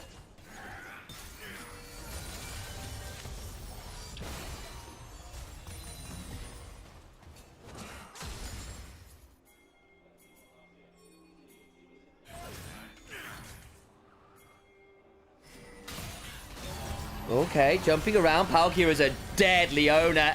Decimating smash. Unstoppable onslaught. They want to donate it to the Varus. No! They tried to donate it! Oh, Eclipse is such a silly ability.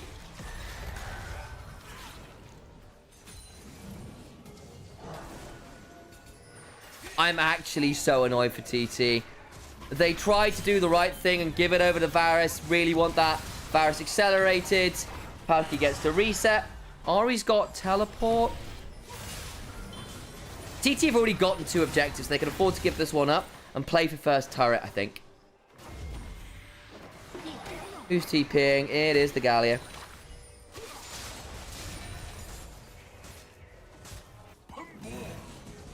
I am genuinely tilted, guys. That is so annoying.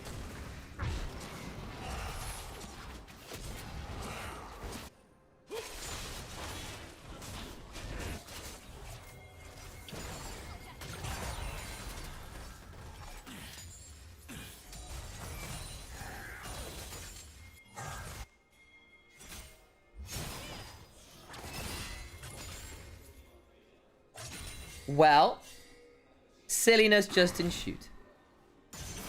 EDG is lacking damage. Not. There is a world where if Sion got Giga ahead, it would be a problem. But Jin is going to go collect it into Infernal Lord Doms. Galio has gone for a bit of a burn build here with the Hollow Radiance into Riftmaker. Jarvan's got some damage, and Best will have damage. So you've got a fair amount of damage into a relatively squishy comp. You don't have a hyper carry per se. I mean, Jhin, 4 items, does Jhin things at 4 items, but you know how... We all know the Jhin curve, right? Mostly utility unless they get ahead, and then once 4 items hit, the profile changes again.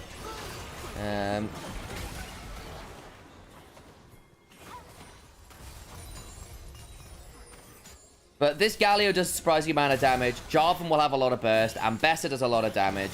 Jhin is not going to be negligible either. Depends who you're hitting, right? But again, you don't have... You're not going to get DPS trapped by a Sivir or whatever this game. It's much more about the pick into blowing someone up. Though the poke from Varus is going to be very annoying this game for EDG. Though 2-0-2 for Arn. He's in a really good spot this game too. Herald to work with.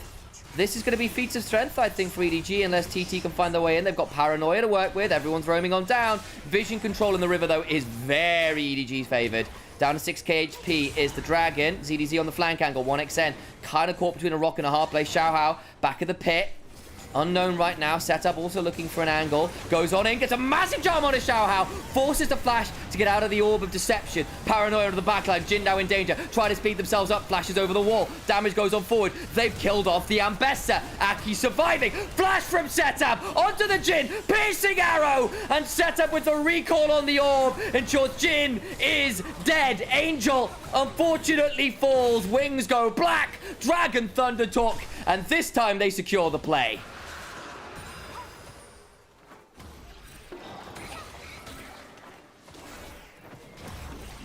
I was very worried with ZDZ on the flank that 1xn was going to struggle to have an angle to be safe. But Setab, really good Ahri angle. Forces a panic response as Xiaohao's kind of not able to get in on the play. Jhin has to leave on the other angle. All the while, the rest of Thunder Talk deal with the distraction by blowing up the Ambessa. They try to get an angle in, but Hoya is making sure that ZDZ has a tough old time. 1xn has a great angle. So much CC. Flash out from Aki, and all the while, Jhin, who had flashed out, opened up the curtains, gets ult flashed on by Setab. Very, very good play there from the Ahri. Credit to Aki for basically sending it to Valhalla to give his team some space as well.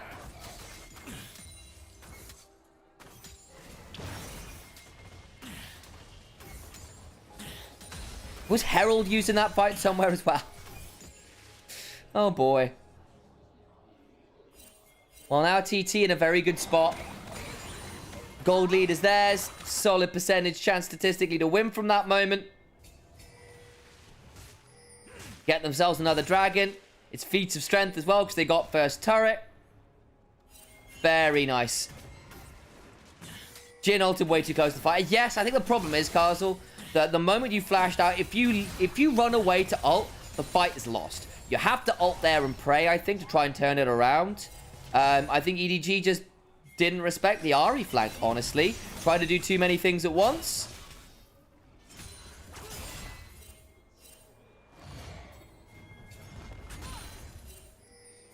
Yeah, I still prefer a Malignance Liandry's build or a Malignance Lichbane build on Ahri generally. Dark Seals and Infantry 2 for setup.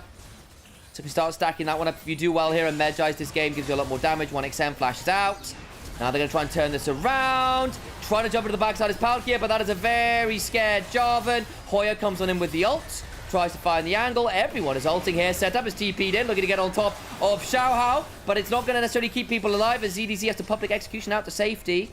Lots of ults blown. Flash on 1xn is significant. Whoa! Galio ult coming on forwards. Aki now in danger himself. Hoya, a little split off. Set up by the Shield of Daybreak.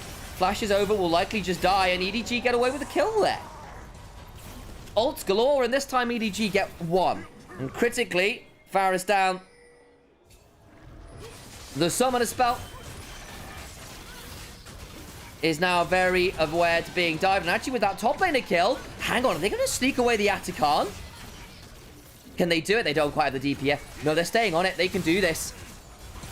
Thunder Talk on about it. Setup TP'd away. They are either giving this up deliberately or don't know. I think the choice surely is here, saying, look, we can't fight this. Earns them the Atakan as well. Have a look at the replay. Because Shao just sends it at 1xm. He flashes out, and then they begin to try and turn it around.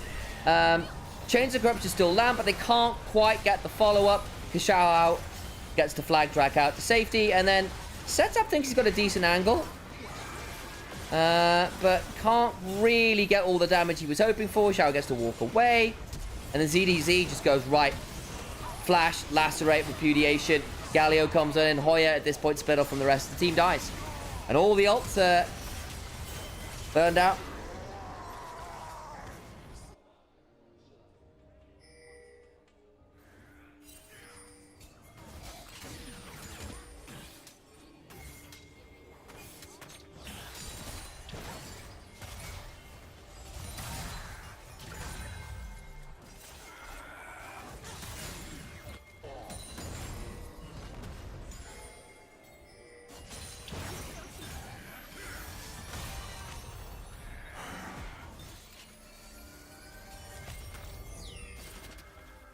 $30 on Dragon. That would be soul point for Thunder Talk.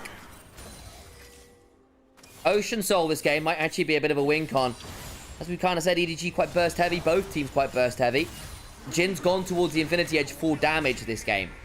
That's probably correct, though I think they're already relatively vulnerable this game, but that was always going to be the case. The issue that TT are going to run into around this Dragon, 1xm doesn't have flash. Cataclysm locks him in for good this time. Xiaohao on a flank angle.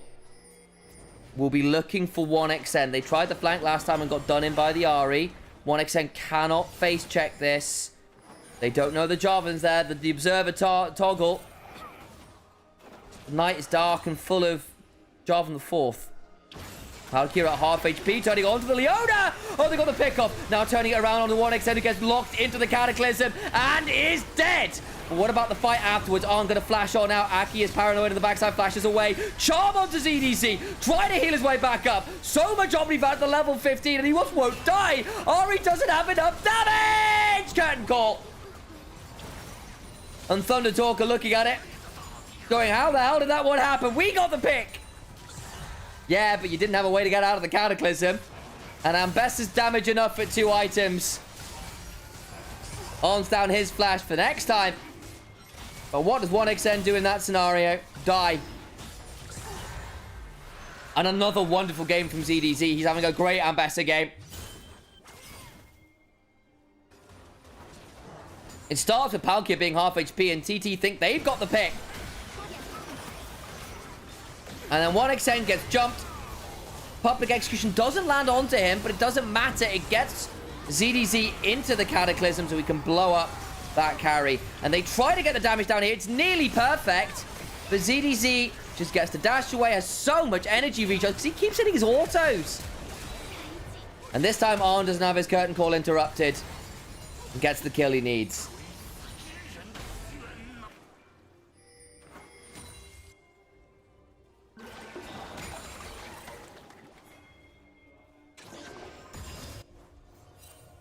Tried to get the pick on the Leona, but how valuable a pick was that? It wasn't threat onto Jin or Ambessa. Killing the Leona for free would have been great. If you could do that and then back off, would have been wonderful. But Xiaohao, wonderful flank. ZDZ, wonderful follow-up. A+. And Thunder Talk, if you're not going to have control over your objectives, this will happen time and time again. It has been an issue for them. Vision control has holes in it for them around their objectives. Kind of gotten away with it sometimes, just playing around areas with no vision. Going towards Lord Dominic's regards third is Arn. Correct choice, I think.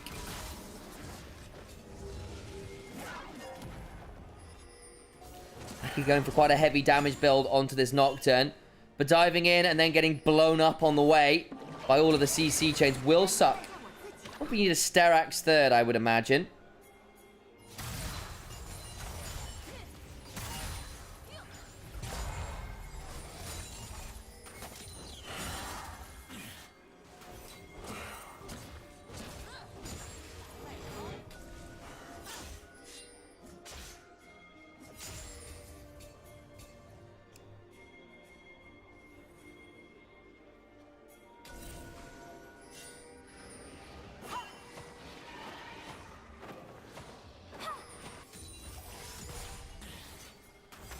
5 HP on that turret, basically.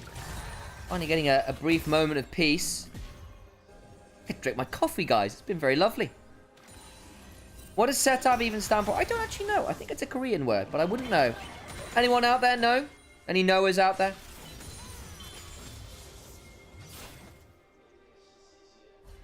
Get hydrated. Thank you very much, Corey. I'll do just that. I've even got the extra glass of water. It's 30 degrees C in this room. And it's not just because I'm hot. Damn hot.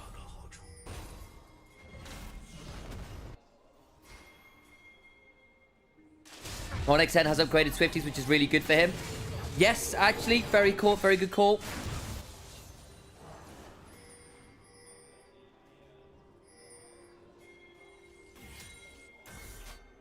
And yeah, our chief moderator in chat, Amber, such a huge Varus auto attack and grunt fan, very famously so. So, shout out to you, Amber.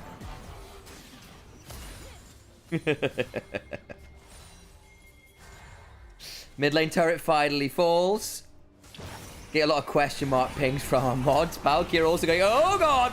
Oh no! Goes down to the clips. Unfortunately, Nocturne makes it a little bit darker than that. That is just a very deadly owner. This time the Varus picks it up. Easy kill. This time there's no respawn save it. I hate you all, they say. No, you don't, Amber. You love us, really.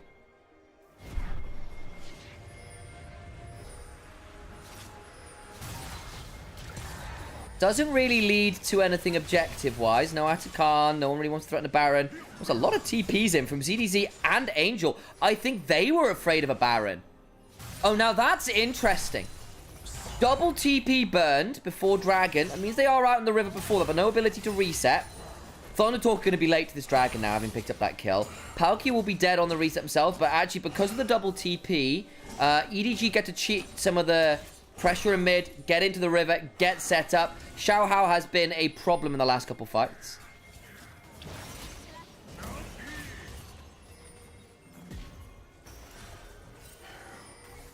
Batsman, oh, thank you very much. A pleasure. Trying very hard to get to internationals one of these days. That'll be the dream. But enough. Thank you, people, for being very lovely. We've got a dragon fight to contend with. Aki over the wall. Can get in with the paranoia. So point available. One by Xiao Hao Smite by, but the turnaround damage as the unspeakable horror comes on forwards. Body blocking by Hoya. Cataclysm onto Aki. But is that really the best target? I don't know. In comes the hero's entrance and they blow up that Nocturne, but he's already blown his combo, and 1xN is completely untouched. Blowing up Palkia. Setup gets a reset as well. Could look for more. Public execution! CDC, backline, mount up from Feather with some Ferromancy, but 1xN still trying to play out on top of a Blast Cone. Needs to try and hop out to safety, but Thundertalk's bot lane are caught away from absolutely everyone. They've lost the Ahri, they've lost the Nocturne. ZDZ just keeps hopping away. And they blow up everyone. EDG with a sublime team fight. Unreal angles from Ambessa. On and Ambessa. 5 and 6k respectively. People are asking where the damage is. There. There is the damage. Baron after. Soul point secured. A close fight until it really, really wasn't. I thought 1xN had found the pocket. But Setup, with all the ult charges, still dies for a 4th time this game. You have to have a better Ahri fight at that point. Aki gets in 129. Tries to read the early smite and calm. And they jump on the Nocturne, who for my money wasn't the best target. You've got a Cataclysm angle, and really doesn't lead to all that much. And trading the Nocturne, who's blown his full combo for the Leona, I think was worse for Thundertalk. But then Setab ends up in a really awkward position. Not the best second use of the ultimate. Gets jumped on himself. I think you ult over towards the blue buff the first time. Did have flash, didn't get much value out of it. And then it's a 1v3 where ZDZ just survives. Xiao Hao gets on top of 1xN.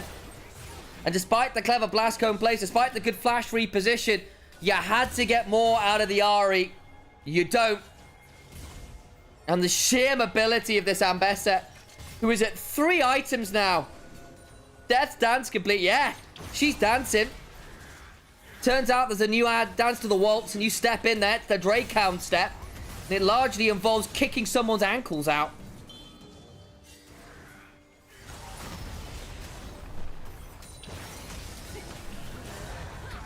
Mid lane turret falls, and now the gold lead will begin to balloon, won't it? 5,000 gold lead for EDG. 20-odd petal lead from the Atacam. We didn't talk about that. 4th item for the Varus, not for the Varus, for the Jhin, rather. Who is now 100% crit. He was already doing damage. Now he'll really be stinging.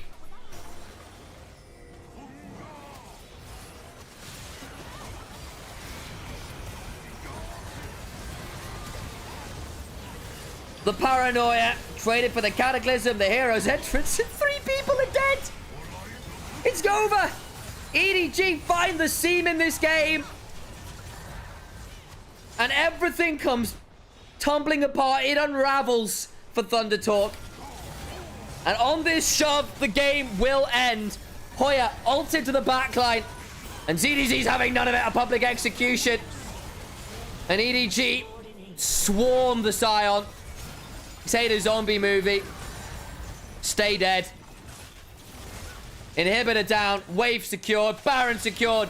Edward Gaming lose their first game in summer. They will not lose their first series. Back to back. They prove why they are the best team in Group Nirvana. 6-0.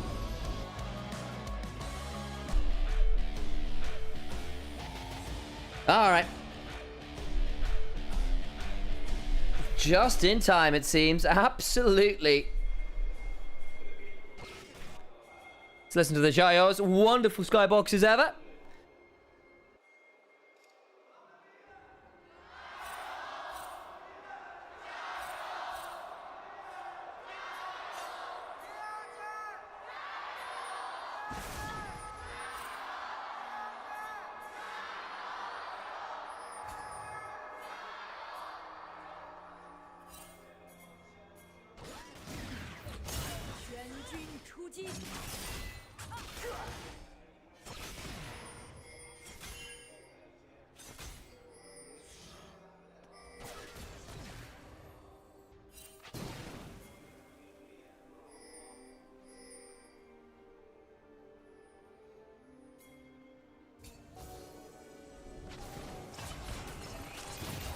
Level 1.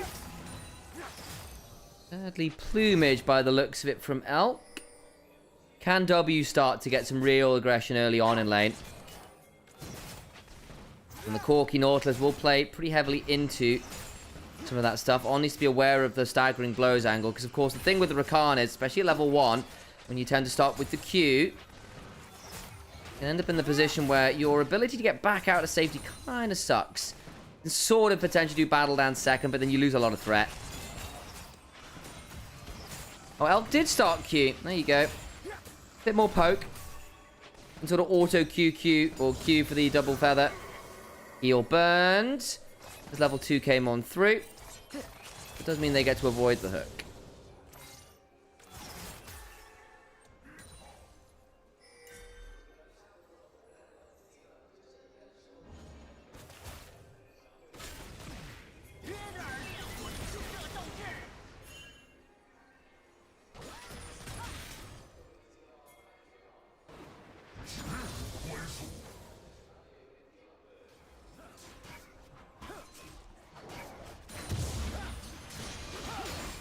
Okay, Shadow flashes away. Level, early invade actually from the Xin Zhao gets a lot of value there. Xin Zhao's leaving though. Doesn't waste time clearing his own jungle. Shadow is going to reset. I'm back out with the dagger and the longsword rather. Engage on bot side. A flash off vampire. Not bad. Pantheon should still be able to clear up. And camps on the other side. Xin Zhao's going to try and wrap around here. Bot side, they've heard some retreat pings. They need to be aware that this could be happening. Going to put a ward down now. I think it's going to be too late. This is a really good gank from Monkey. Elk and On are going to have to burn some summoners here. Absolutely. Elk gets on. Flash to the battle dance. Grand entrance away. Flash on forward from Taeyun to secure the kill. Elk still got flash. Gets the root onto the Corki. Really good gank from Monkey. Has delayed his clear significantly to do this, so it needed to work.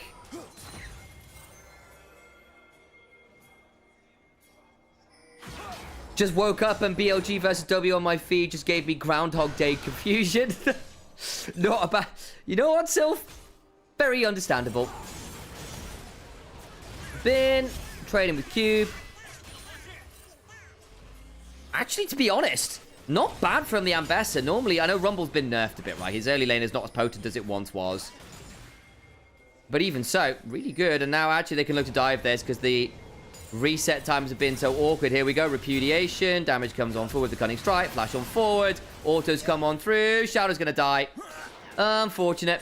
But hey, you got the kill and he executes! Worth! Nautilus was roaming up to try and stop that. It doesn't happen. Oh, Cube's going to be so annoyed. Did he not have a Flame Spitter on? Taunt mid lane. Doesn't really lead to all that much.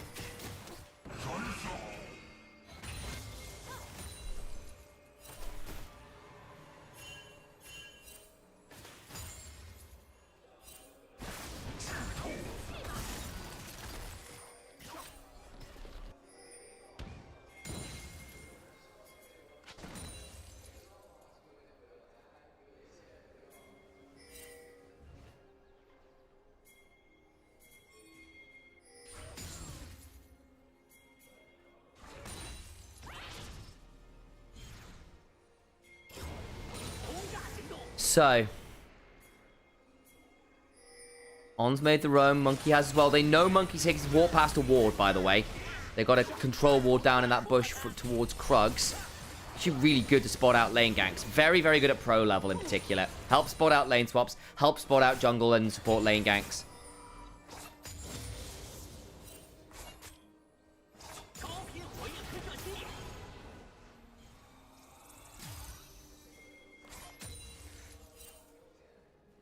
Cube going to have some problems now, having burned his flash.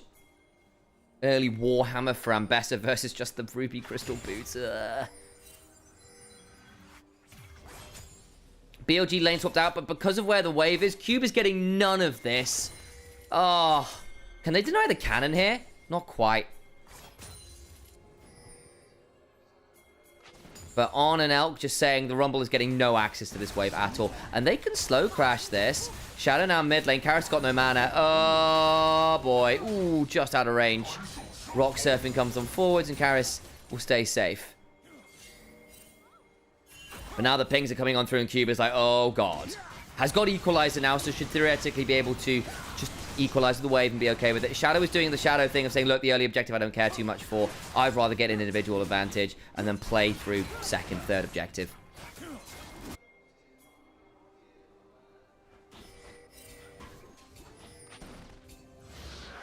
Then trying to play relatively safe here. We'll have the Cunning Swipe lacerating Sundering Slam after. Still got some lacerates to work with. Big chunks onto Taeyun, who I'm pretty sure just wants to get this wave cleared and back. Is Bin going to let him? Oh! Wanted to see if he can catch Taeyun on a back step there. Otherwise would have been in range for Vampire to do silly things. Oh, so we're going to miss. There's 25 seconds on Grubs now and Bin won't have ult.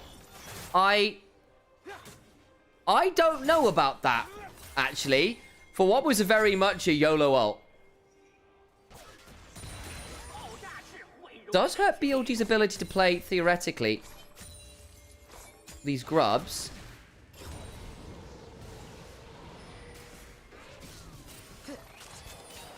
Will it matter? That I'm less certain on.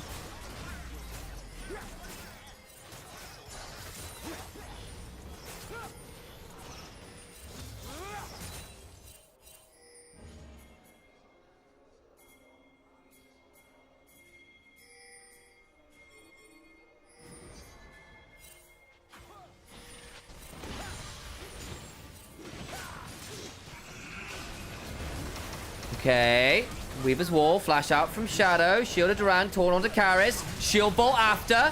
Gonna find the angle. In comes Knight with the hero's entrance. Will all keep Shadow alive. Monkey staying alive with that Crescent Guard. Elk tries to get some value. Equalizer. Huge value with the Crescent Guard. And despite the attempted pick, the flashes, the ults, keep people alive. And they can't quite get Elk involved. And again, if Bin had ult there, that looks really different. Price of not having public execution, I tell you. Why rematch? Basically, second round robin. Pop 1. And 2, because they're in Xi'an, which is WE's home arena. They're trying to save on logistical difficulties by having BLG travel to Xi'an only once in a split, not twice. So it's the start of the second round robin. So they need to play each other again. This way they can do it with only a single trip to Xi'an, not 2. Especially because BLG have already been traveling all over the place with international stuff.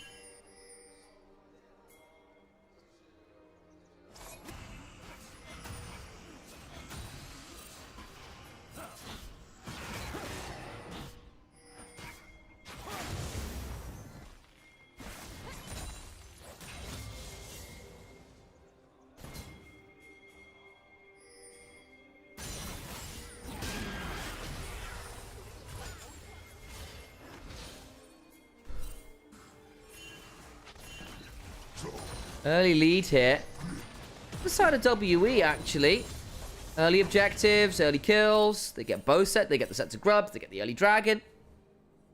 BLG did try to fight that set of grubs, but as we said, been kind of like... Actually, why would, like free-balling that ult? All of my homies hate traveling to Xi'an. It's a long trip. Beautiful space, but a long trip. Home of the Terracotta Arm. Great hot pot. Ask Alex about it sometime.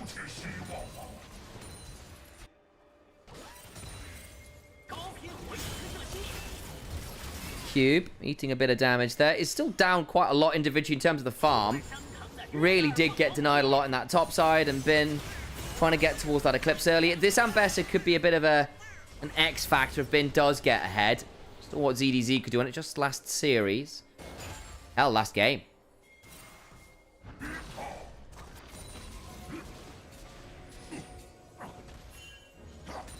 Waiting for the Justice Punch. Reset coming on forwards. Does look like it'll be the Hollow Radiance first. Makes sense. You're into Talia, into Rumble. It's a really good first item. You can get away with it.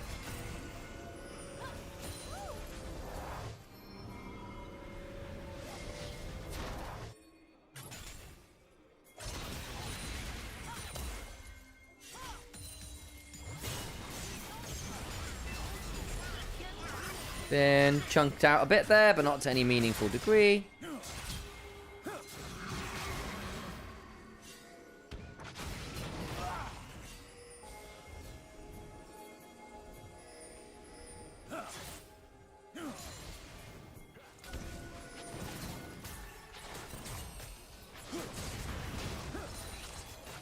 Infernal Dragon spawning.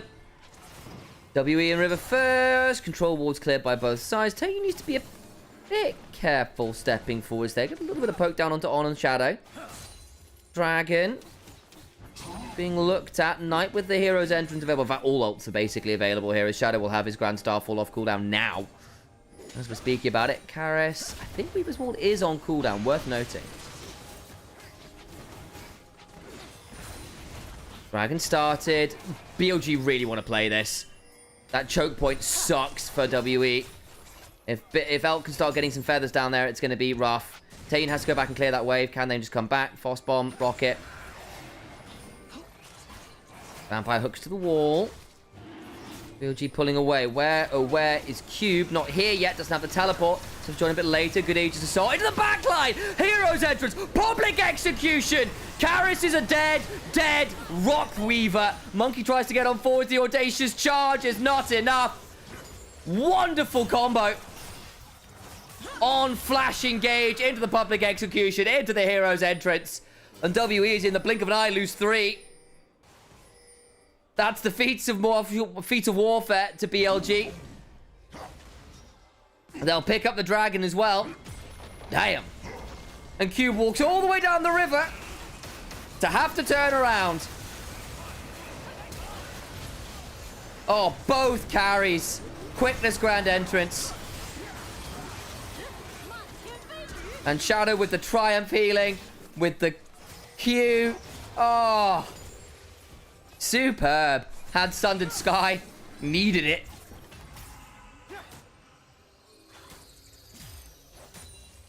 Ben ult, BLG wins.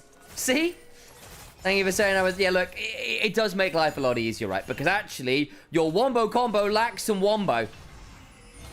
If you don't have the Ambessa ulting as well. There will come a time when Pantheon and Xayah probably have enough to kill a Squishy.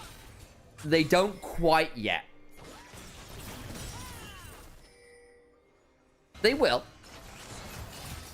But not quite yet. And until this time, Ambessa finding ult angles will matter.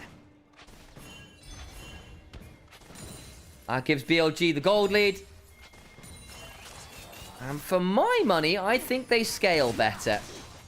Though it is much of a muchness. But I think Galio plus Xayah is going to be a lot easier to pilot late game than the more skirmish-focused WE, whose front line is quite conditional. Nautilus gone Spellbook, not Aftershock, fine. Crescent Guard gives you tankiness. You can always make it work, right? Like Talia, Weaver's Wall, Equalizer, all these things very good.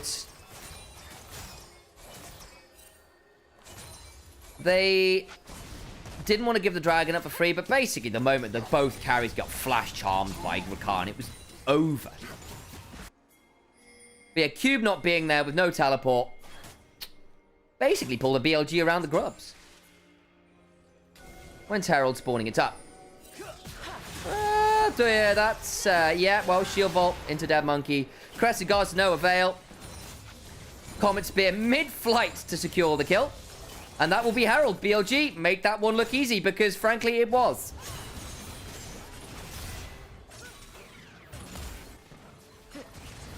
Could maybe look traded, but look, Cube is shoved in. You don't have a jungler. Elk did get chunked there by Taeyun quite well. But then again, so is Cube. So, red buff as well means there'll be some regen.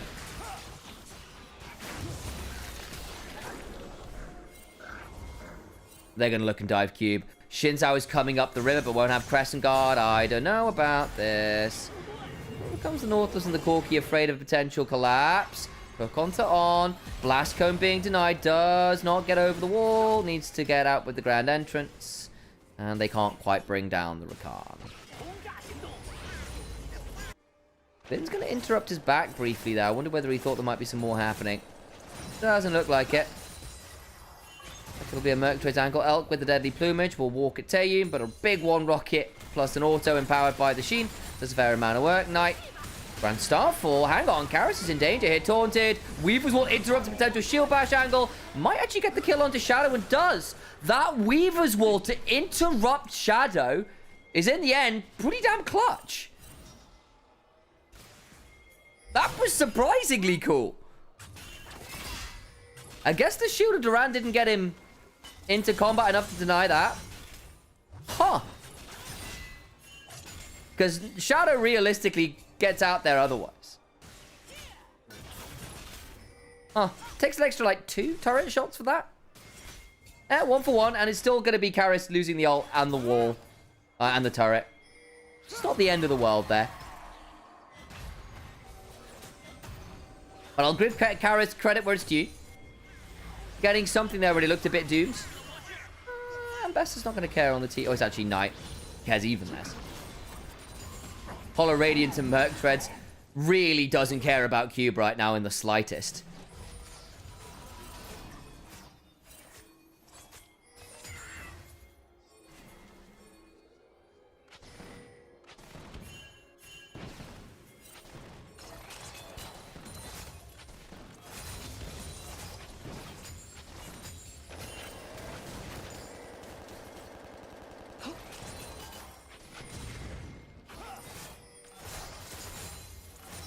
Dragon's up. WE on it. This would be not feat of strength, because BLG got that with the first turret top side. Herald mid, and BLG are just saying, look, this will only be second dragon. We'd rather play for gold right now. Come fight us. Finn has teleport, has ult. Mid lane turret down about 10% HP. Finn's going to get a crash on the tier 2 hit.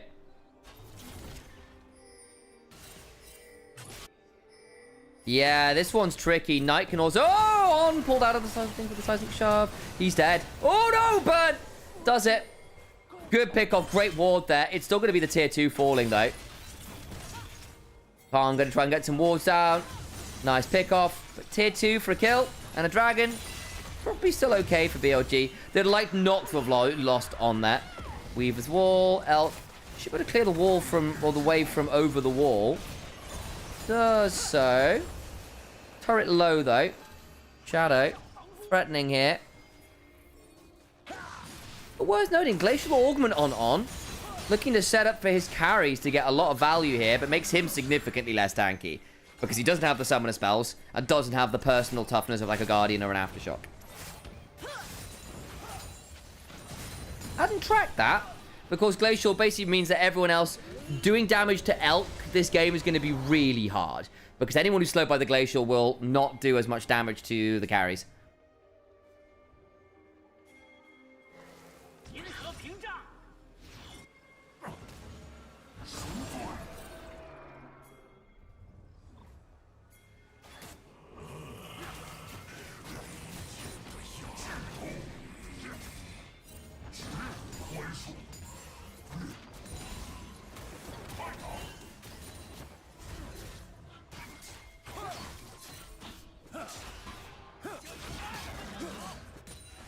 Dragon was killed by WE. Interesting that after that little play, WE just mildly favored.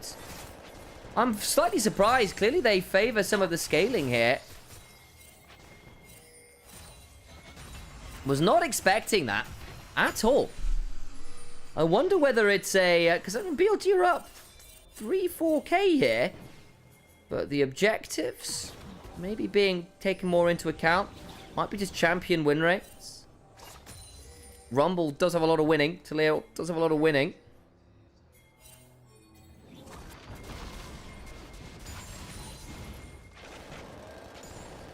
I'm not sure how much I agree with that statistical analysis. I think BLG are in a better spot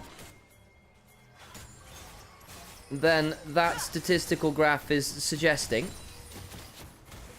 Like, a 1600 gold lead to Ambessa, a 1200 gold lead to the Pantheon, 1,000 gold lead to this Galio is a lot. It's a lot. 2 items complete. That's not the case for WE. BLG can convert that into an Atacama, and they're pretty happy.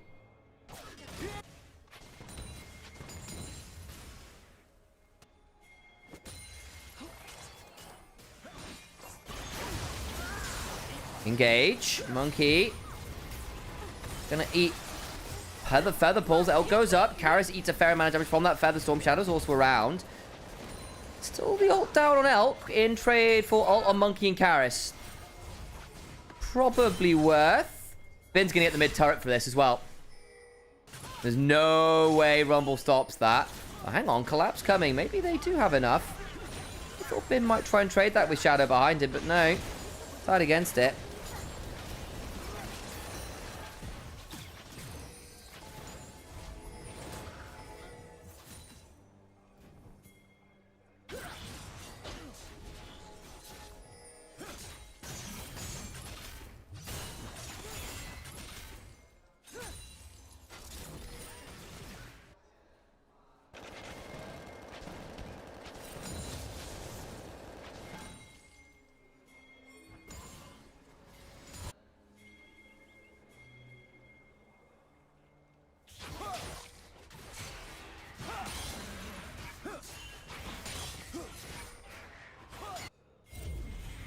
TP him.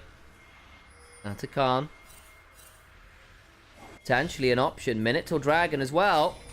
Oh, is this going to be the fabled who wins the team fight gets double objective play? If it goes on long enough, Baron's a possibility too. I'm just saying. Morning, Crafton. It's been a little slow, I agree, Rexel. Not seen a lot in the last few moments. Good shadow shot from Shadow. Monkey trying to buy some time. On, dies. Equalizer comes on down, means Elk's not getting all that much damage. Bin being zoned off. Needs to find a public execution angle at some point. Knight in the middle of everyone. Kill on to On, who just got melted. Glacial Augment issues. Weaver's Wall. Seismic shove on 2. Atakan now a possibility. Good ult from Elk, but it's not going to make sure he gets any kills. Does get 1 and flashes out. But that's Atakan for sure. Maybe that statistical analysis knew something I didn't. That's Atakan. That's Dragon. On got blasted. And Bin never got to use his ult.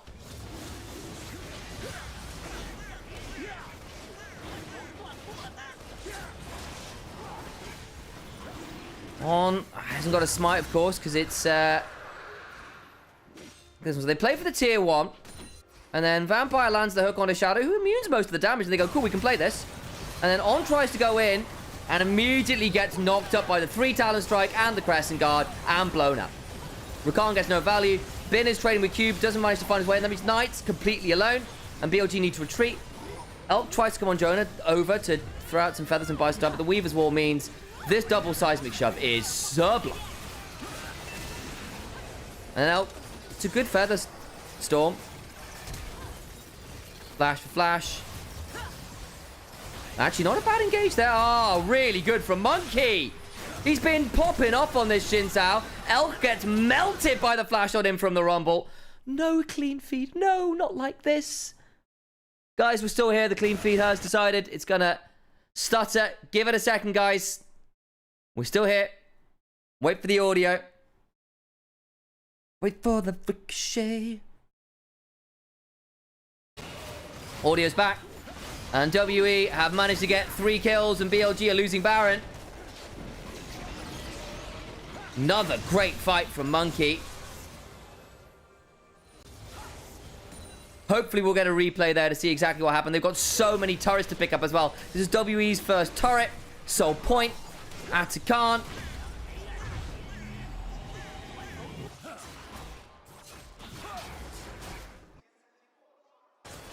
So BLG, I think, try to find a play. But, I mean, On with this build, it's just not tanky. He keeps getting blasted. Elk has no flash, no ult. Cube flashes on in. It's a good feather pull. Bin misses his ult again. Ah. Yeah, flashes in, still dies to the burn. Bin's generally been getting better and better games. This hasn't been one of them.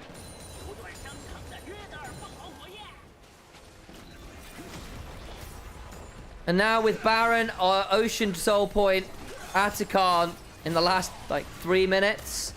BLG are on the ropes, to say the least. The gold lead's not that significant.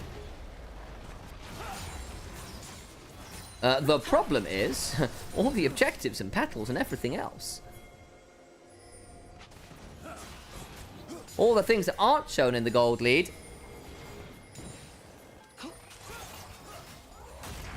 Grand Starfall.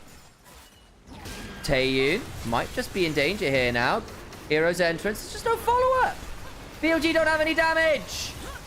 Quickness. This is pretty good. Hang on. Hang on, hang on, hang on. That's pretty good. They get 2, but it's not actually Cube or Monkey who's doing a lot of work. Can't kill Taeyun. Out of range of the Feather Storm. Bin's now in danger. Try to heal. Double taunt. They kill off Monkey as well. The Feathers got 4 heal through. BLG right back at it. Everyone but Taeyun's dead. What could they get off it?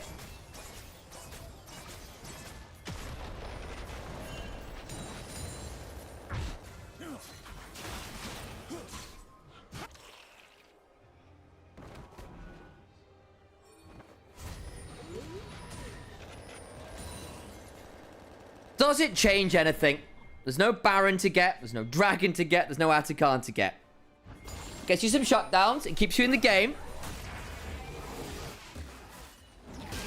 As Monkey recalls. Oh, disaster. Exhaust down from Vampire. This time, On isn't stopped on the engage. It's the core of this. Bin gets into the backside. Bin needs another item. And he's actually starting to be scary again. But gets out largely alive here. The double taunt and the body block on the harpoon by night means that Bin survives. Madness. Chainlace crushes as far as the eye can see. 10-stack Dark Seal. This Galio actually does quite a lot of work now. There's the third item for Bin. And the Death Dance. Infinity Edge and Lord Dom's on the way for Elk. Might even be Mortal Reminder this game. Wouldn't hate it.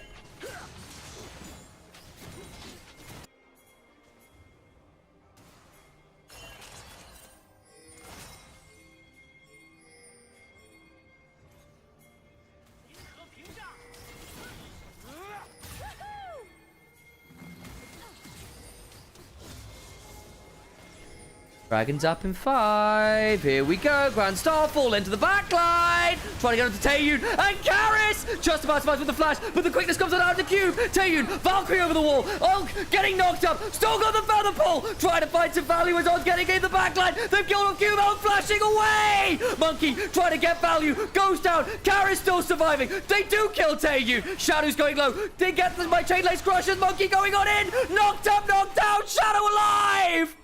Knight's gonna step on forward, flashes over the seismic shove, and ensures the winds of war are blowing in BLG's favor. No way do they win after that horrible Atakan play. But they might just do it, you know. It's Dragon, it's another turret. And somehow, some way, they keep doing it.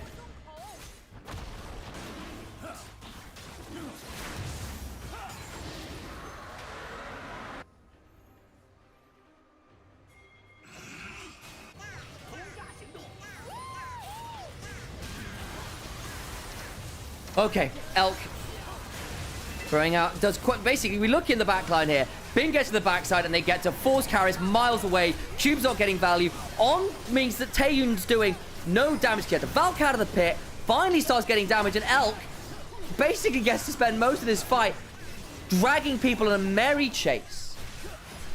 Shadow surviving here is just insult to injury. Monkey does everything and more, and it's still not enough. And then Karis, flash over the seismic shove. Talia dies as well. Like, at this point, this Galio will have done an insane amount of damage. 10 stack Dark Seal. It's going towards what I suspect will be a Death Cap. It's got the Zonyas as well. Hell, I'm not sure I hate a Shadow Flame this game. Who's building MR? He's being a true tank. Shadow Flame's probably pretty good here. I mean, those Justice Punches in particular hit real hard. I think Death Cap is probably more sensible personally, but hey.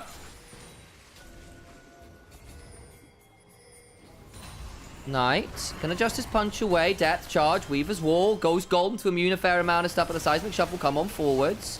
Gonna Hero's Entrance out, interrupted from it, will die. And that's as Baron is spalling. Cost you Depth Charge, Weaver's Wall, that's it. Knight with Teleport.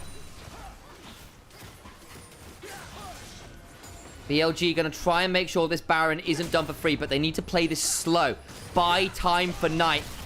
Get Elk to do some damage here as well. Baron's aggroed onto Monkey, so he eats up quite a lot of damage there. Shadow behind, TP in from Cube. Had to go clear out that wave in bot side. And they want to turn off. They do kind of. On gets to Battle Dance away. Monkey forced to Crescent Guard.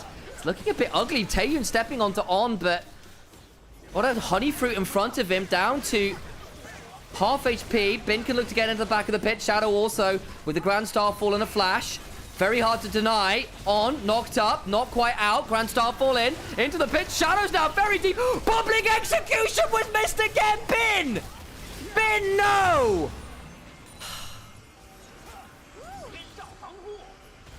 Baron taken. But we're still going to go for the play. On! Backline! Quickness dies for it, but it keeps Vampire in the play. WE can't retreat quite yet. Shadow now looking for an angle. Needs to be aware of Monkey. No. Crescent Guard jumping onto Cube. Gets the Flame Splitter off. Age still denies a lot of it. Taeyun Valkyrieing away. Age Assault onto Elk, who doesn't get to do all that much. The Taunt on 2. Karis down. Taeyun low. Cube trying to get to value. Justice Punch. Sonya's. Knight. Dead.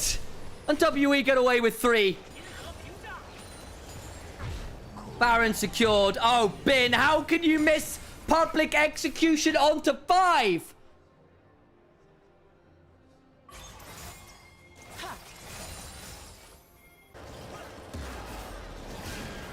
So, Shadow goes in and just misses everyone. It's close, don't get me wrong. I thought he'd landed it. But then Shadow has to flash out. And they go for this play, and it looks all right. But Knight can't immediately join because the Unraveled Earth prevents him from getting over. He goes 1-for-1 with the supports.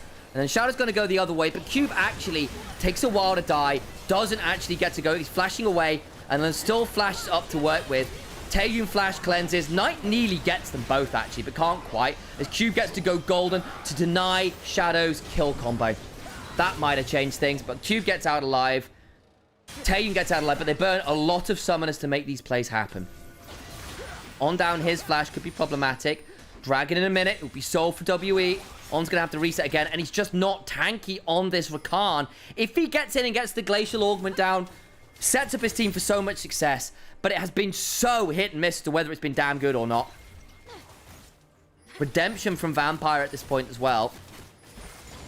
Zeke's conversion done from On. Convergence.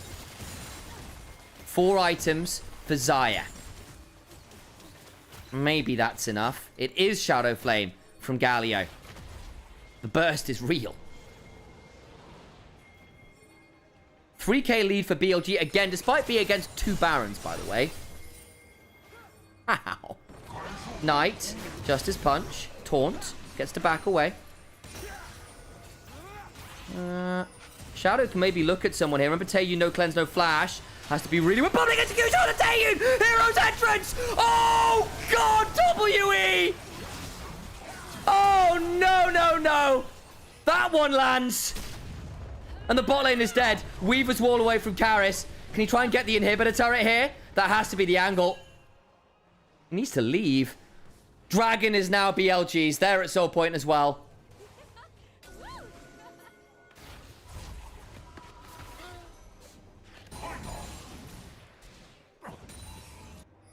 Oh, Taeyun. He tries to stay safe in a place where he can Valkyrie out. Doesn't respect the bin ult.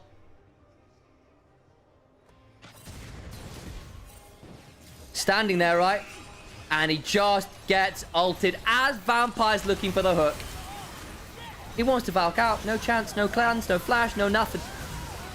Monkey, I can't believe survives this, actually. Flashes away. But that's all your flashes blown again. 2.5 minutes till not Belter, Baron. And this time, no flash on Monkey, no flash on Karis. Taeyun will have his, that's good. And BLG will have all of theirs up and rolling. Oh boy, Monkey's resetting on Vision. You can't do that. Yeah, gonna be forced to reset a little bit further away. Bin. He's got a lot of mobility, should be fine.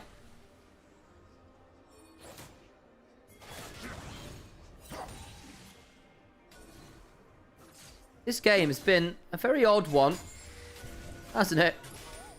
BLG retain the gold lead. Largely off farm differentials, honestly. We're like... Check the solo lane farm differences, by the way. That's not great.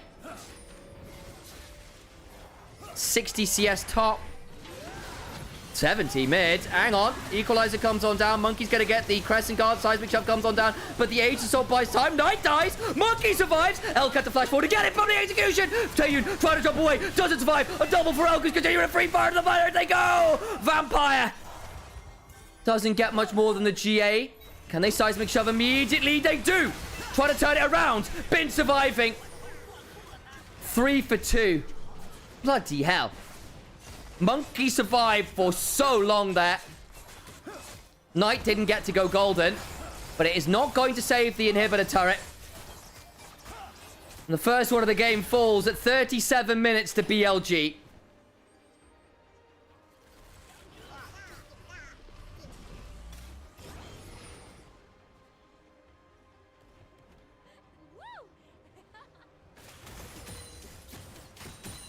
Well, this has been fun. Let's have a look again. Knight, I think, full sends here, doesn't he? Flash. Taunt on Taeyun. Gets the cleanse. The knock-up. The damage is good. But then Knight gets mashed. Knocked up. No chance to go golden. That's a solid 2 seconds of CC. Elk flashes forward to finally secure the kill. Taeyun will eventually fall here. Flash and barrier forced to be burned by Elk. And then the burn is enough to bring Bin down. Courtesy of his death dance ticking down. Will eventually fall, of course. But we go back to live. Vampire is dead. Hero's entrance in. Equalizer down. Karis needs to be very careful in where they're walking. Has actually had some very good seismic shoves this game, has to be said.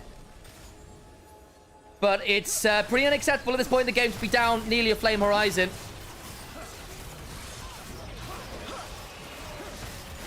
Yeah, he's down 80 CS. Vampire face checking by himself. Dies. Not really much more to say about that. It's happened once or twice. He's not been the safest of warders as Vampire. Sire now has a GA, by the way. And the Featherstorm back up. Suddenly hard to kill them again. GA down for Bin. More of Malmortius for Shadow. Dark Seal sold by Knight. Probably going towards Deathcap here, I'd have to imagine. Inhibitor number 2 falls with Baron empowering it. 40 seconds until Soul for one of these teams. Your 40-minute Soul, folks. Vampire's not going to be able to... Ooh, spots them. They cancel the resets.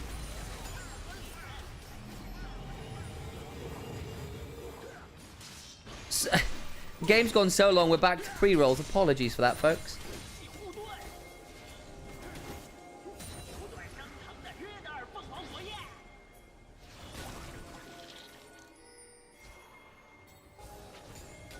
Hook just wide.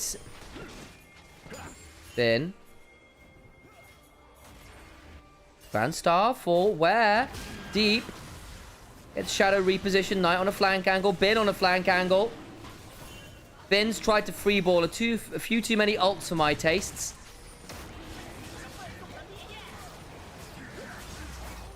On. Potentially gets in! Bin gets it! It's onto Taeyun! Valkyrie away. Hero's entrance on 2. Monkey buying time with the Crescent Guard. Taeyun low! Not quite down! Until the pop comes on through! They will bring down at least one of the backside and Bessa dies. But the rest of the team is dead meat! Monkey runs for the hills, but there's a teleport behind him. There's Shin's out. Shadow Skull of Demacia will meet his end at the statue that was supposed to protect his chosen homeland. A Justice Punch, a ground pound, and Shadow can shield vault in. They're just buying time because in the base, BLG, 41 minutes deep, will win the game. It's cinema. It's confusion. It's messy. But it is Billy Gaming who stand atop the mound of corpses.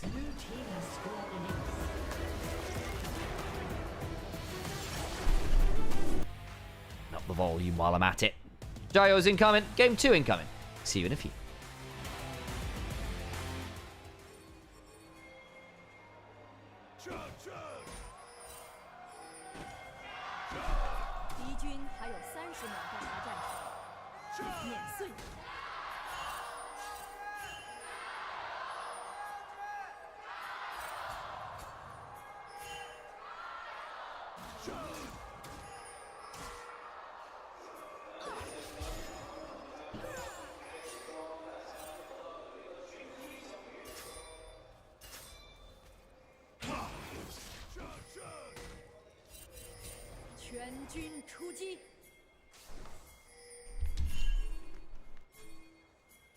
Level 1 shenanigans?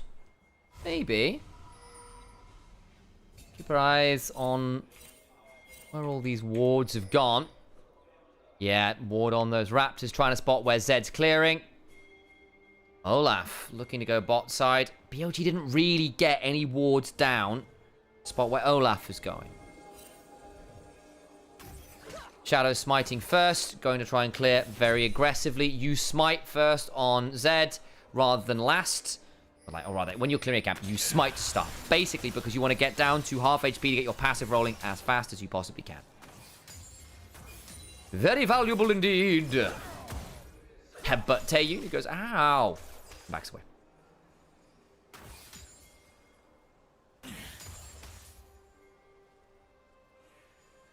Yeah, to be fair, they've got Orianna and Renata double enchanters effectively.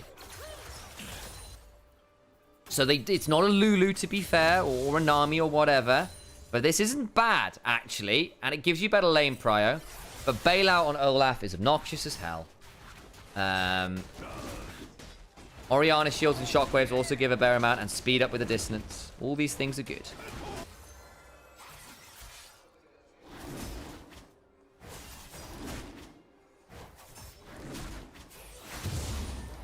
Shadow clearing real fast. Oh, nice double Shadow Slash.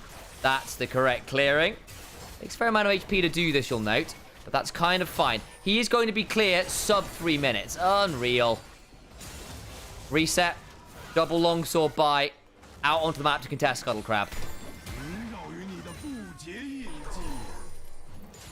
There we go. Olaf now has to be very wary of how he clears. Because he's going to come in at relatively low HP. It's just the way Olaf is. Gone Ghost, by the way. I think that probably makes sense to kind of run at the Azir and Sivir. Flash less valuable on Olaf quite a lot anyway. But yeah, look at those. Look at that inventory. You will win this fight. You will win this fight. Ow. Oh, Shadow Slash still available. Oh, misses the Shuriken and the Undertow. Shadow gonna get chunked. Can start turning this one around. Monkey? Oh! Oh! Oh! Flash for the Roar of the Slayer. Land in the Undertow. Missed the Shadow Slash. Oh, Bin's dead now as well. Oh, dear. Even with the double longsword, he doesn't win it. Traded back by the zombie. That's still 2 for 1. Oh, that's not good.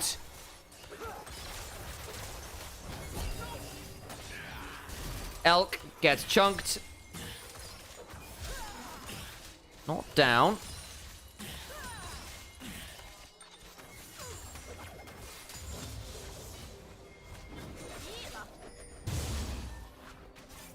Sheesh.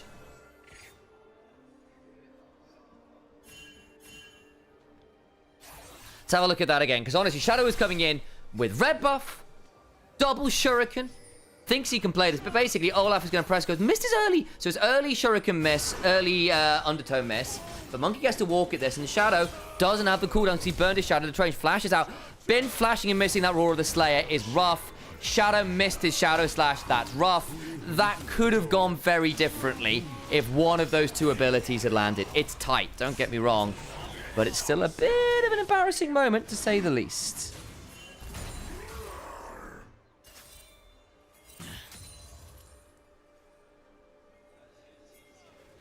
Early gold lead then over to WE.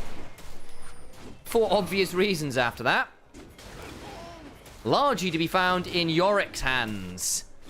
Actually, no, it's in Sion's hands. I apologize. He got the kill. Oops. I just misread that. A little bit in jungle, a little bit in mid. Should get the early dragon here as well. That's what Olaf's can do. Level 4. Run at the dragon.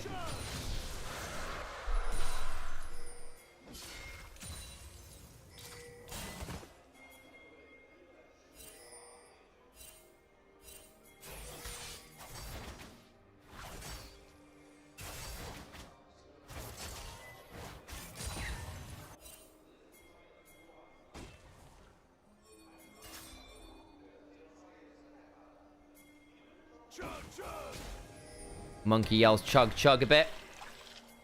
Does that.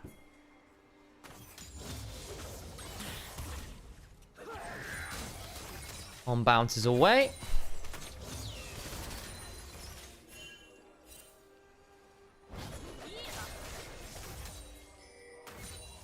BLG collects junglers like Pokemon. They do a bit.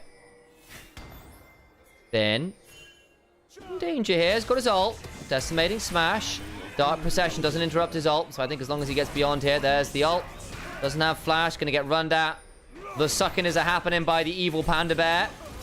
Decimating smash interrupted. Should clear out the wave well enough, but that's a second kill to Olaf. And Bin doesn't have TP now, so that is going to be a play at least for Cube. Wish he gets done here with the Demolish. There's the plate. Can he get 2? Might be able to. Bin's walking up lane. Yeah, it'll just be that one. Bot side, early Varus lead. Expected with Varus Renato, though 10 CS is a bit beyond what I was expecting, actually. Bit beyond that, even. Be some pretty forced resets there.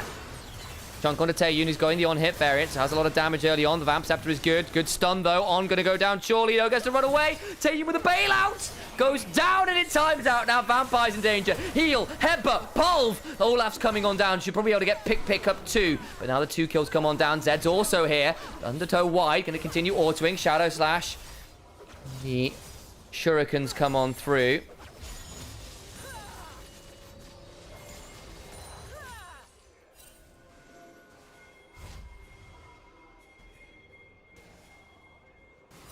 BLG with the 2 kills bot. And all that work they'd done in lane goes wrong. Monk Shadow was there to cover. Olaf turns up and goes, well, that sucks. Zed can now look mid. He's got level 7. Karis forced to flash away. So is Knight. Ult for ult. Flash for flash.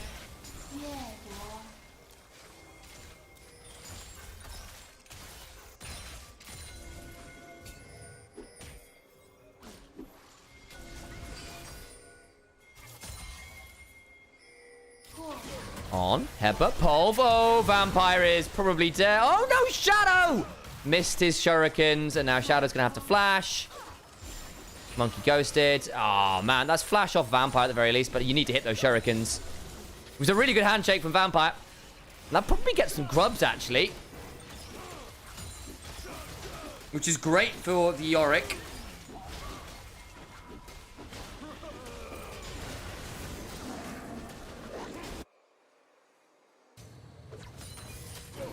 Double headbutt Pulv. Worth noting, On had heal the entire fight here, by the way. Actually, no, he didn't. He switched over with Spellbook. And he had Ghost from it as well. Spellbook diff. Back to life we go. Chains of Corruption. Monkey's going to run it on, but he's got Unbreakable Will. True damage, though, goes through that. Monkey's run out of mana. Monkey's run out of mana. Monkey is a dead Olaf. Oops. And Civ has donated a 3rd kill. Olaf can mash an Alistair.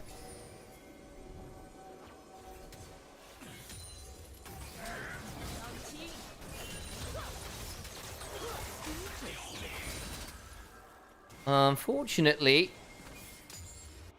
there is a very, very scary Sivir on the other side who has gotten 3 kills. They've got a cull caching as well. Oh, no. Like, you have got tools to manage a Sivir. You do.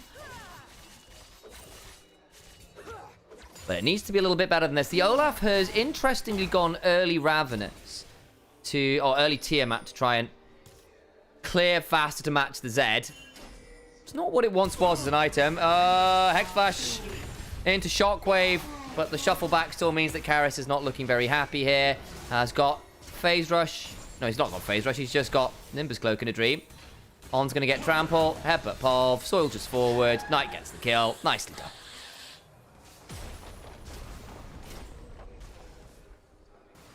Knight gets a plate and gets to reset. Elk's going to go mid and do what Sivers do. Especially now they got the Essence Reaver.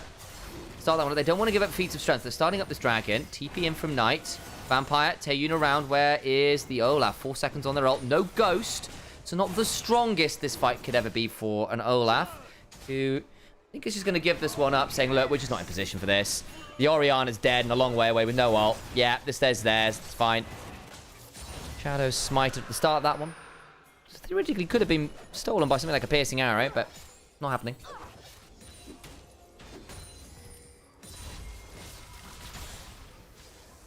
Is Knight getting better at Azir? He's decent at Azir is the answer. He's not Knight on Azir. He's not like Knight on a Knight champion, but he's fine.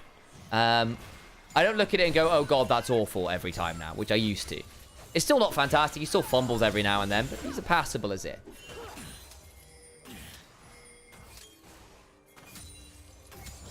Elk, on the other hand, is a more than passable Civet. He's been very, very, very good on this champion of late.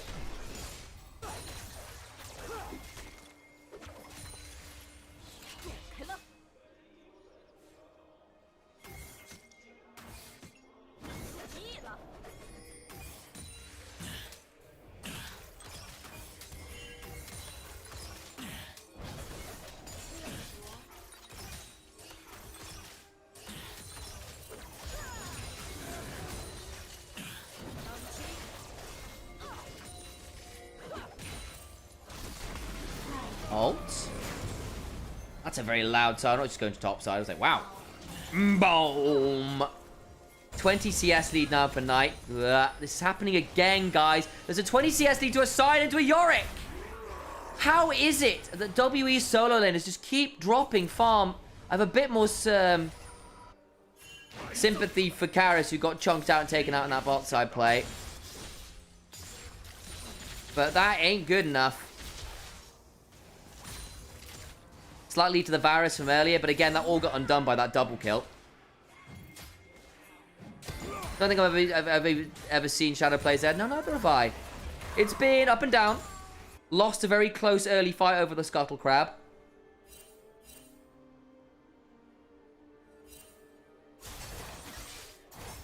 I remember Jumang was on WE. Yeah, once upon a time, Elk was indeed a WE AD carry. Under the name Jumang, as was called out in chat. Vampire eats the boomerang blade. Heal. Shadow can just shadow over the wall, though. Do keep at least part of the Raptors up. But again, Zed is going to clear faster. That's going to be a little problematic. Stride Breaker. Of course it's Stride Breaker on Olaf. That explains the Tiamat. I forget that goes in there. Shockwave on 2. Shadow going to get some damage down. Deathmark drops aggro. Karras trying to flash away. Deathmark not going to quite be enough. Ignite! Good, it's enough. Turning around onto the Alistair though. Shadow low as Olaf goes down to Azir. 2 for 1. Now Taeyun in danger as Elks come on down. Gonna prop on the hunt. Ghost also procced. Chains of Corruption go wide as Elk just sidesteps them. Not the cleanest dive I've ever seen, but it works. And Olaf dies again. Azir, though, gets a kill. 2-0-1. Orianna loses another wave, by the way, and Elk has to go mid and drop that one into the turret.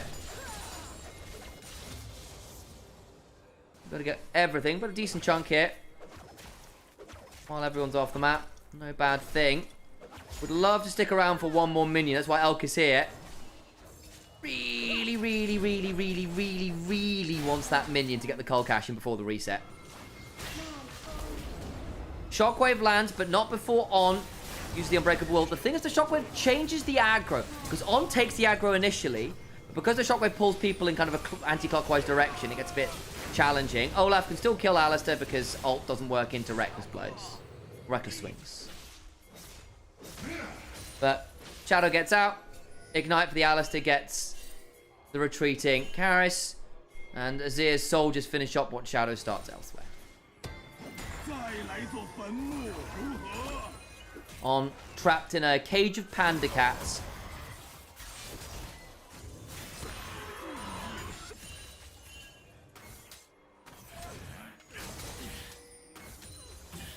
And the gold lead for BLG is just 3,500 gold. Just is.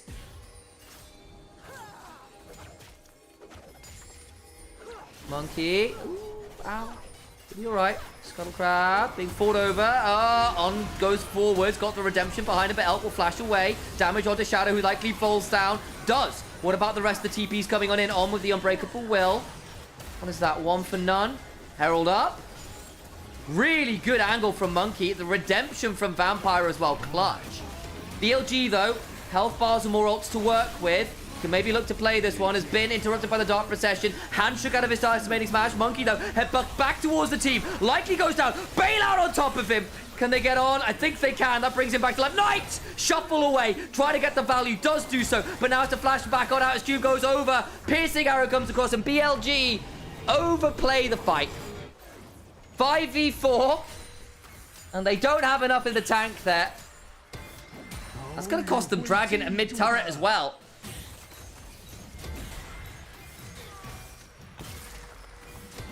Very ugly fight. Finn TP's back in. They get the turret. And the gold is all back to even. What a blast cone in. I thought it was a bit of a disaster, but actually gives a lot of value. Let's have a look at this one again, because Monkey gets over the wall here. And the teleport's just later. Knight's not here.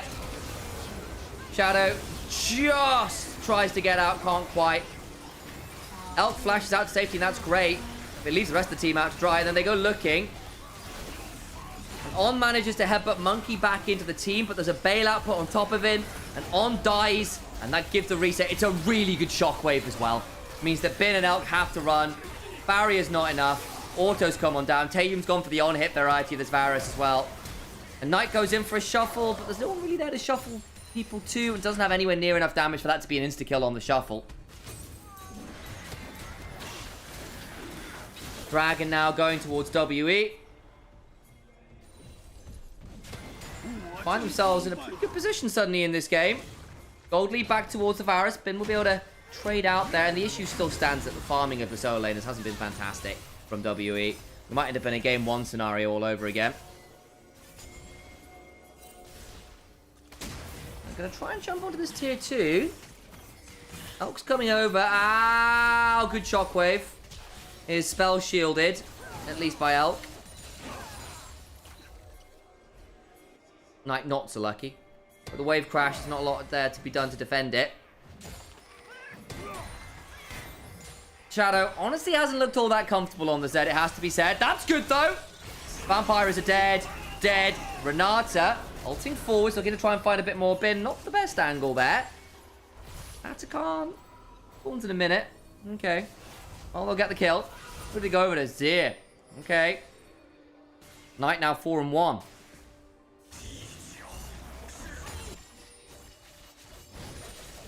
Oh, well, shove on that one. Oh, it's just a bad reset from Vampire. Epic Pulve. And then, yeah. Shadow Slashes. Death Mark as well. Immunes to hostile takeover, so Vampire just dies. Easy as you like there.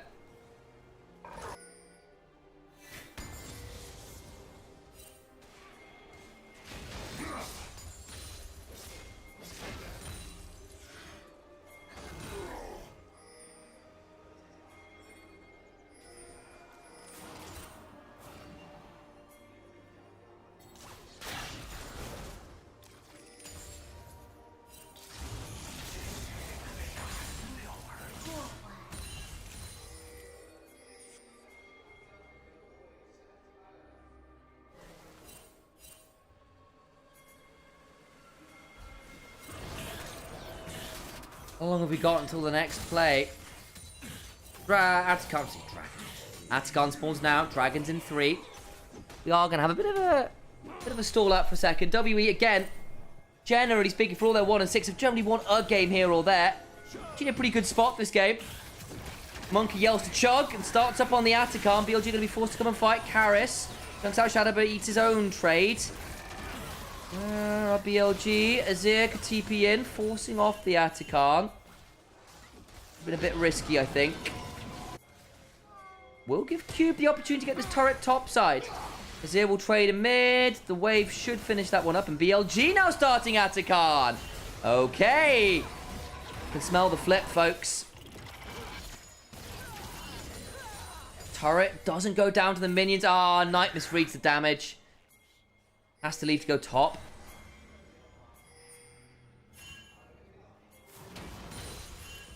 Atakan stopped by both.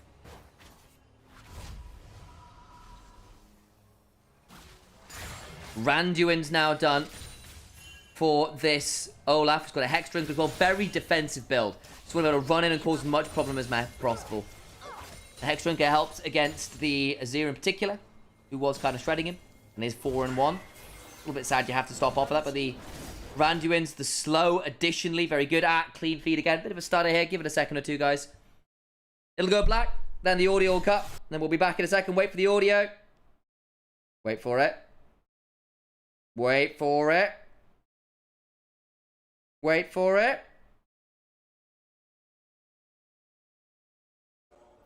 There's the audio.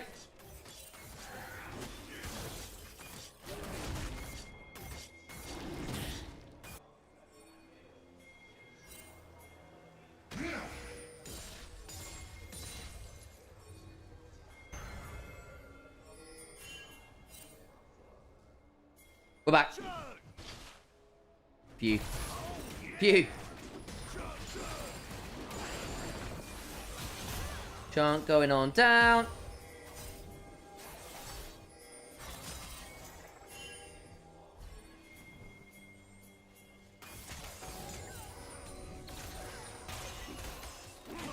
25 seconds till Dragon would be sole point for WE. Where are we at in terms of summoners? Pretty much there across the board. Same with ults. Items at 2 pretty much everywhere as well. Elk forced to ult there. Monkey Burn Ghost to make that play though. And Ragnarok? No, just Ghost. Okay. Mortal Reminder in. Third for Elk by the look. He's already got the Executioner's Calling. I think that's quite sensible here into the Varus and the Olaf. Ball mail done for Bin. Good chunk onto Monkey, but there's the redemption.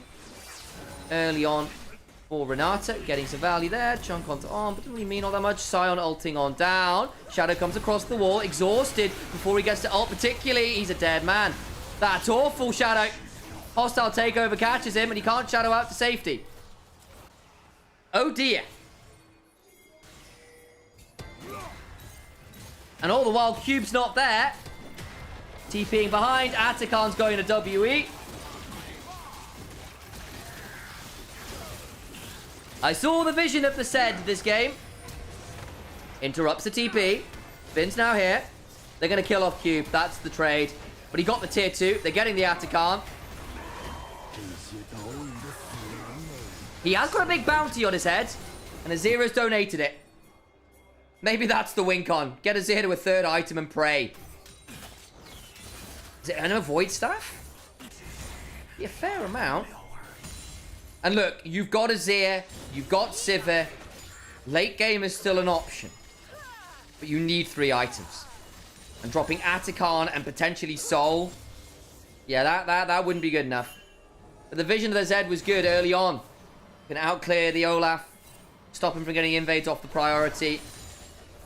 Can mess with him in a 1v1. Not anymore, really. Been a little over-eager, his Shadow, and he does like to make plays. When it goes wrong, it does look a bit like this, though. Been true pretty much across his whole career. Mad Lions forwards. At least the CS discrepancies between solo laners aren't exaggerated this time. Stayed about that 20 mark for BLG. Gold lead, non-existent. But that is a 34 petal diff. For about 3k gold, something like that. Plus the feats of strength, plus the grubs, plus 3 dragons. Ooh, hang on, jumping onto Vampire. Trying to get on top of him, on the hunt. In comes Sion. Vampire now forced to flash. Taeyun a little bit split off, so is Bin. We'll get out there. Who flashed for that? It was Vampire. And on. Okay, support for Sport Flash. Couple ults, they went to go try and pick someone off and couldn't quite.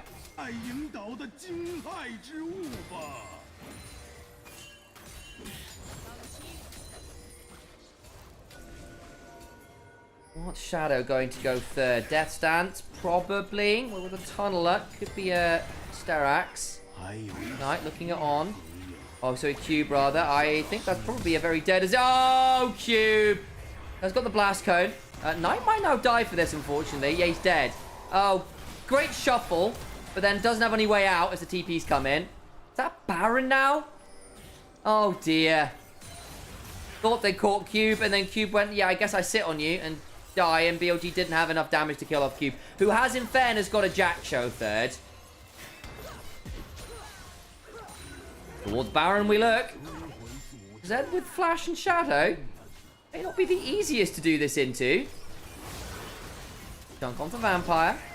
Monkey does do Baron very fast on the Olaf. Looking to turn. Slow onto on. Oh, headbutt pole forward. I think that's a dead cow, but they're just trying to buy time. Redemption comes on down. We'll heal everyone back up. Shuriken poke. Really that valuable. Still try and get in here. Remember, there's still the flash on out. They are strike brokering, running away. All the while, hostile takeover, Shadow into the backside. Bin's gonna die. And another member down. Gets a decent chunk. Does it stop Baron? Probably too low to do it now, I think. Knight's got back onto the map. Shoved through mid. BLG do enough to dissuade the Baron, but lose a lot of members to do it. I thought Cube was a dead man, and they just didn't have damage. And then the moment Knight goes, well, I don't have Flash, I don't have ult, I don't have Shuffle, I guess I die then. Court Cube after the flashlight. Excellent. No damage. Has at least got Void Staff now. Really, really needs another damage item, though. Third item done for Sivir. Maybe that'll be enough. Back to Baron we look.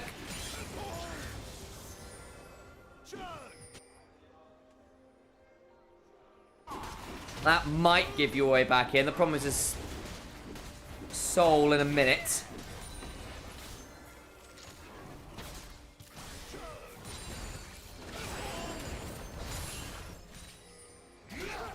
But the Z, for me, hasn't really landed. Awkward shadow use.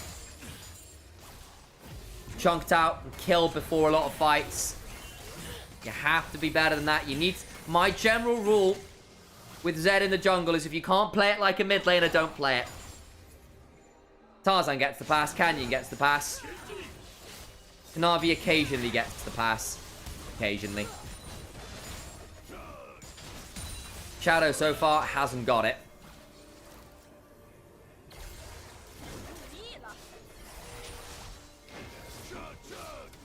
This is the Undertow. And again, there is a world where Elk on this Sivir just turns everything around. Ricochets could ruin everything here. Ryalize slows as well, also really annoying for the Olaf to deal with. Doesn't want to have the burn ult. Just cleanse slows. Shuffle away on nice. A Ragnarok turnaround. Monkey's really low. Hostile takeover! Gets them all down. A Monkey survives. Bail out of the backside. Shadow goes down. That's all. Monkey immunes the headbutt away. A Knight had just used his shuffle. No shifting sands. Couldn't get away to safety.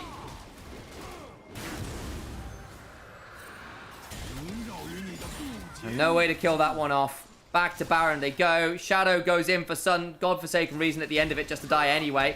Baron and Soul for WE. We're going to 3. Surely is at this point.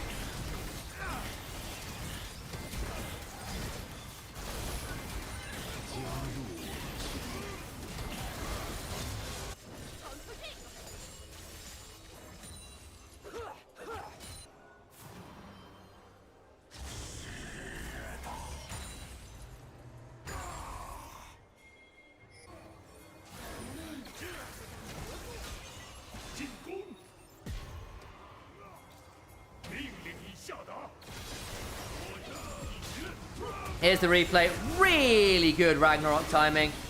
Knight really wants to get the problem is the hostile takeover coming over. It means they can't actually stand and kill Monkey down. And you had a bailout on top of him anyway.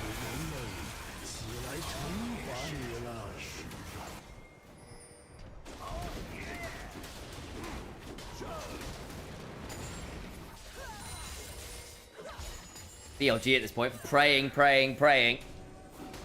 that we...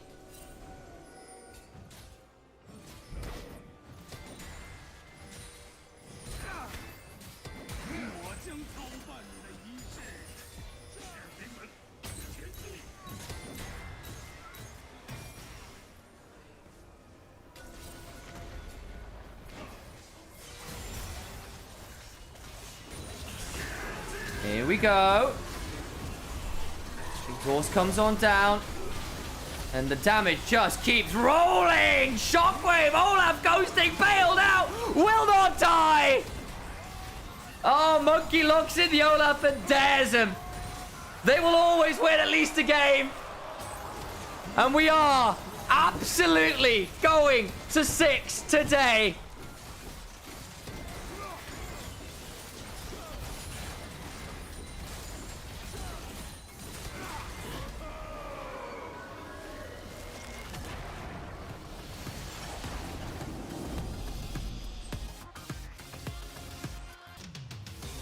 BLG with the Cassiopeia, the Nico and the Tristana.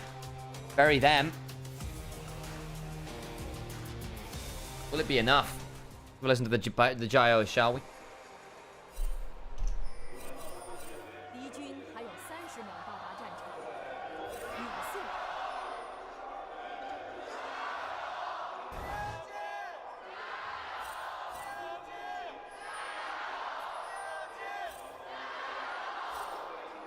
solid WE chance there. They're alive after that game 2 victory.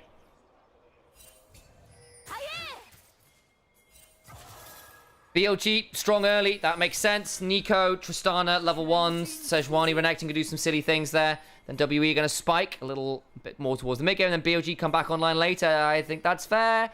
Tristana, Cassiopeia, even the Nico as the game gets later can be really, really deadly. And Kai'Sa gets harder and harder to pilot. Flash on forwards. Gets a heal, and that's it. Ooh, Vampire. Your early lane is going to suck now.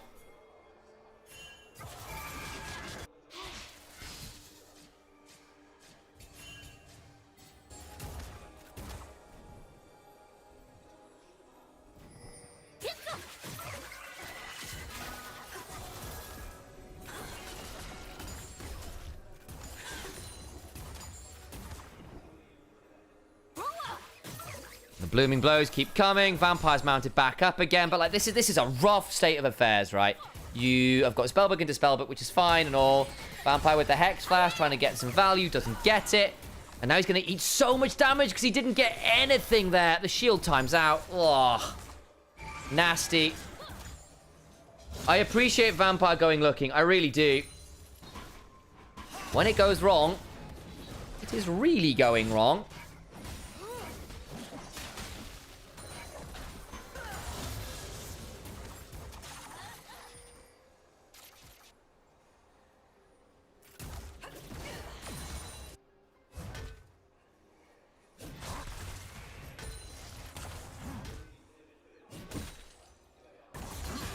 Okay. BLG getting a bit of a shove on. Not too much more there, though. Nice idea. X-Flash from Vampire.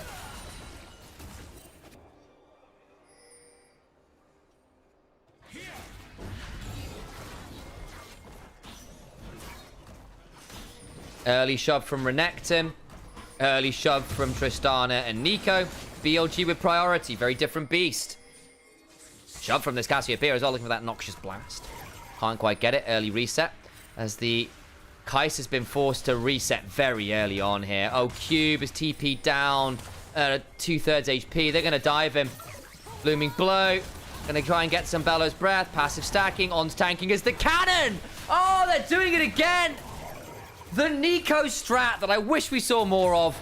Brutal. Cube TPs, flashes, dies. First blood towards Elk.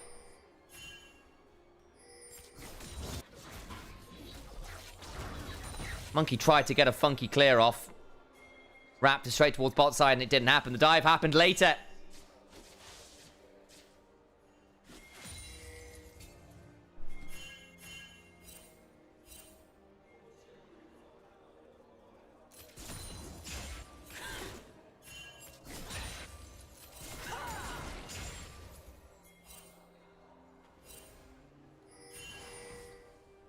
Now Elk's under this turret. Early cull, early slingshot. Ouch. And On didn't even have to burn a summoner for that, by the way. That's ridiculous as a combo. The fact that it became known tech and we don't see it more often, or didn't see it more often when Nico was at her most potent, is kind of wild to me.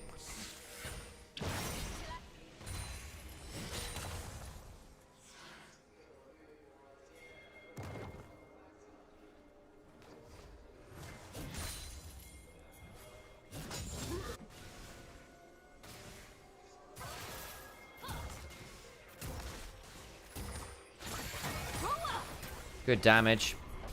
Onto this turret. You are a Tristana. Ooh boy. Renekton's up. 15 odd CS. Cassiopeia has been keeping the rise in check. Rel's gone there. Cube can't walk to lane. Oh, this poor Ornn. You can't be there. Another plate down. Renekton's clearing. Bot side, fine in the 1v2. You'll lose a dragon. Flash for the blooming blows. Cube is likely a dead Forge God. Autos come on down. Elk gets it. Flash from On for the Tangle Barbs. I do apologize.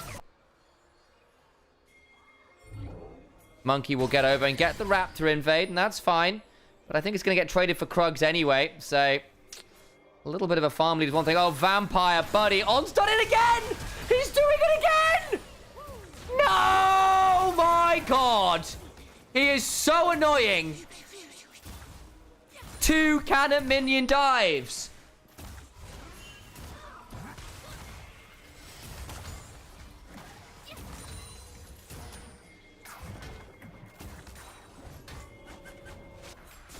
On is a very good Nico player. He's finally started losing some games.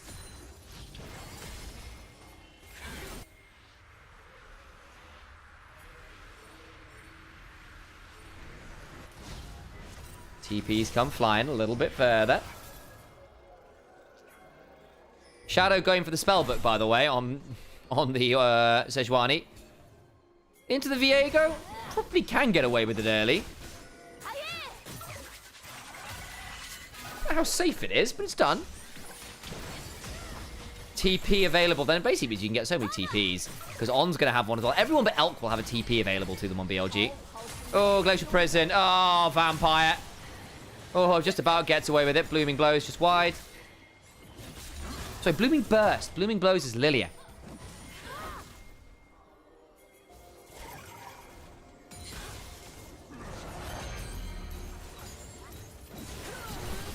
Oh boy, dive's happening.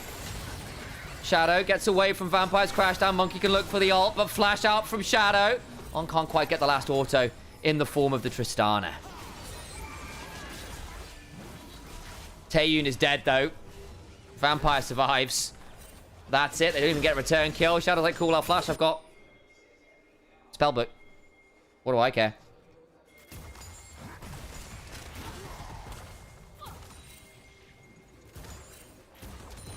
What do I care?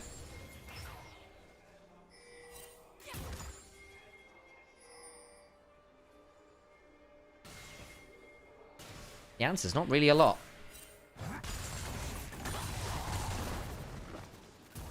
Not really a lot.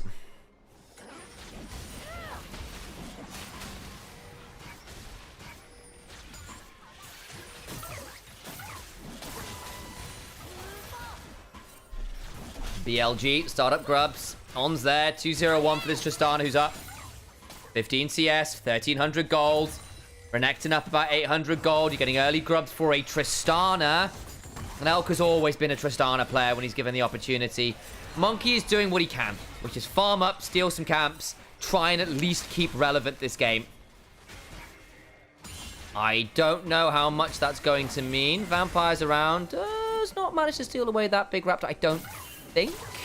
Let's see, kind of the gold popped up over a couple of people. I know Shadowing Strike still got quite good minion damage.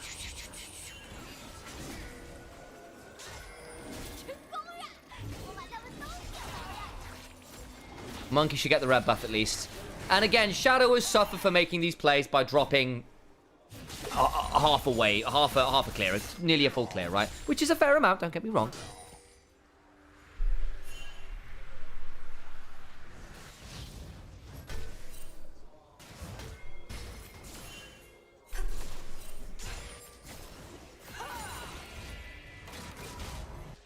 It ain't changing all that much right now.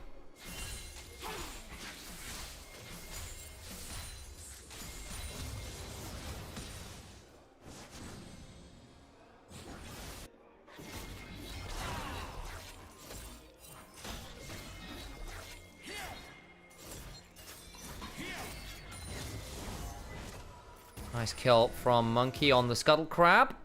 Dragon's in 40 seconds. But do you really want to play down 3k? Item completion on the Tristana alone is terrifying. Hell, the additional Fiendish Codex on means he's going to hurt if he gets an opportunity here. Taeyun is not a champion. Ornn is not a champion. I just don't know how doable this is. I really don't. 30 CS lead top now. Basically because Cube has been put out of the game, can't trade anymore. Vin's going, cheers bot. Appreciate you setting that one up for me.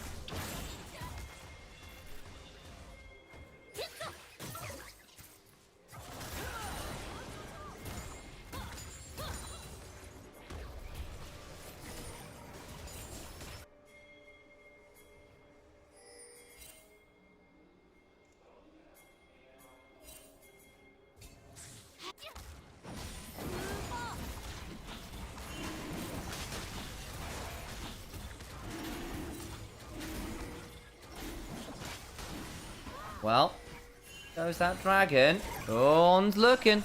Tend to be Sejuani. Blooming Burst. Elk, again, just getting so much more farm because they keep zoning Taeyun off the wave.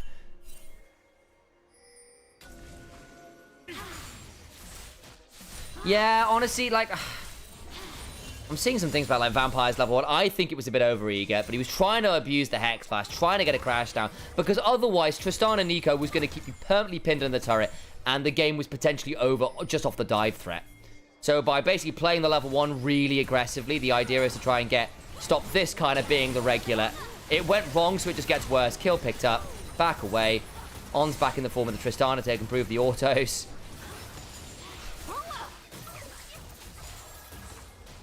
And now we find ourselves in a position where, I mean, this just can happen on repeat. On repeat.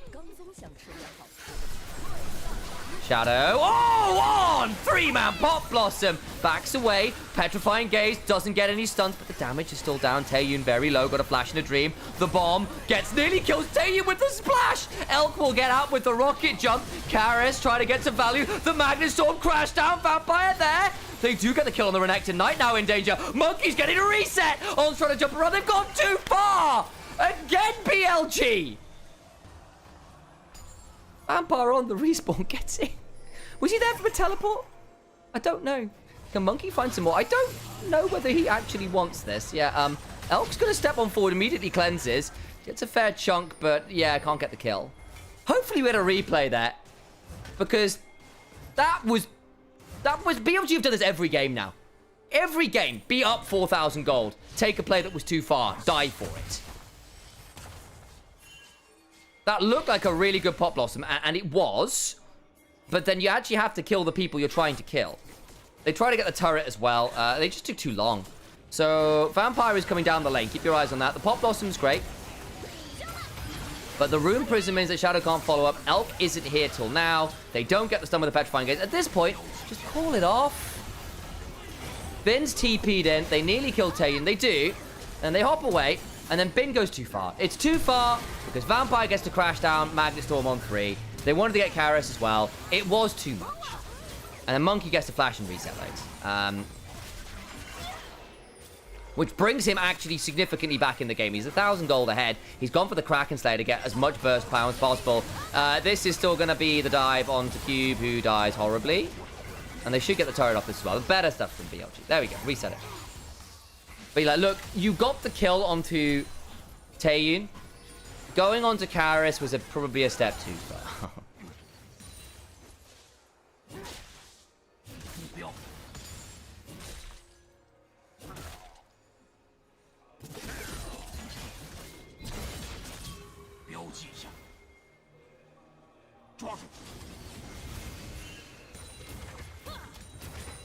Good damage from Elk on the wave to just kind of get the shove on in.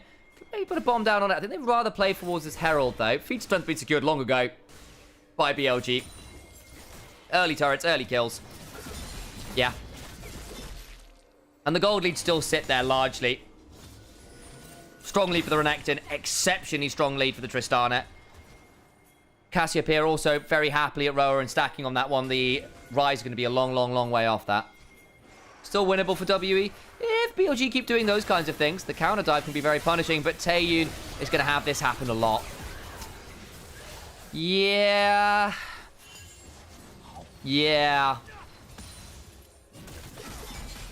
Oof. Is what we say to that one.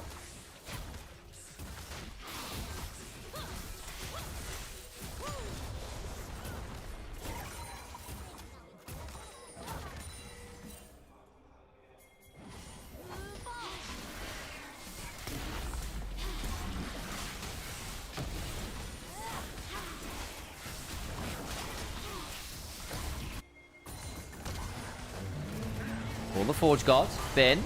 Dominus stun onto Monkey buys a lot of time. Could well be in danger here. Oh, dear. Actually, ult! Yes, good value. Kraken Slayer damage is good. They do kill off Bin. Who has got Merc Treads for the record to deal with the CC. But it's still killable. Will cost them the mid lane tier 1. On's coming in the form of Sejuani. It's stunned up. Maybe look to turn that onto Vampire, actually. Blooming Burst. On? Wait, guy? What? On? Huh? What? What was that? What? They're going to lose turret for that as well. Oh, BLG. I think he thought his teammates were going to be there sooner, but just didn't respect the fact that Vampire could just, you know, turn around. Did I miss something there? I think he was trying to keep people interested, right? Stops the resets, try and hold the turret. But that was too far.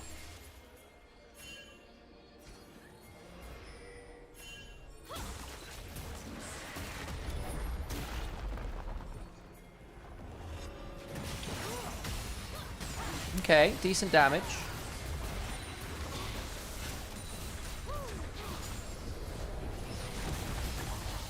Not enough to stop anything here, though. Ooh, Glacial Prison. Cube.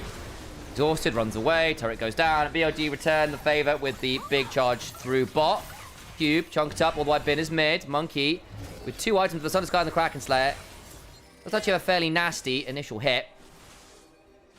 The guaranteed crit can be quite nice with that ult on Viego. Karis should at least get that top turret. Yeah, there's no response coming. And it means the gold hasn't really exploded for BLG the way it was earlier on in this game.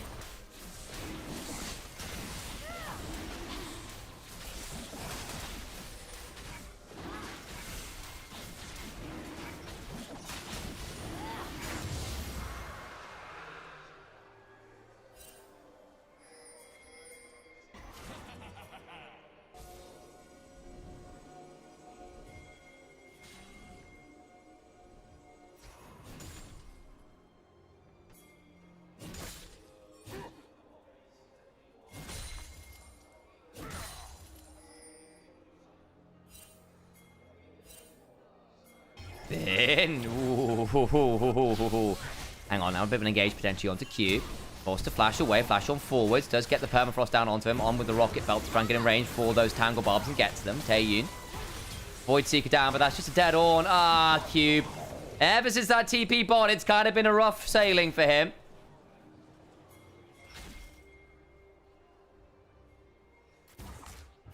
To say the least. To say the least. The least. Yes, yes, the least.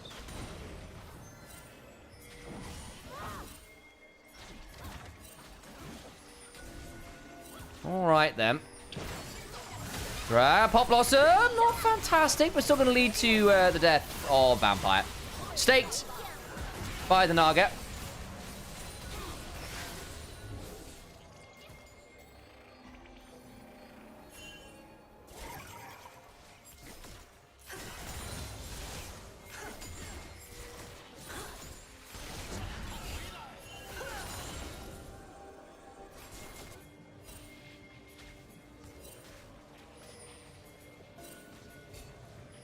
The replay here as they jump onto On and regret their choices. They're face-checking blind. It's just hard at this point. It really is. It is just hard.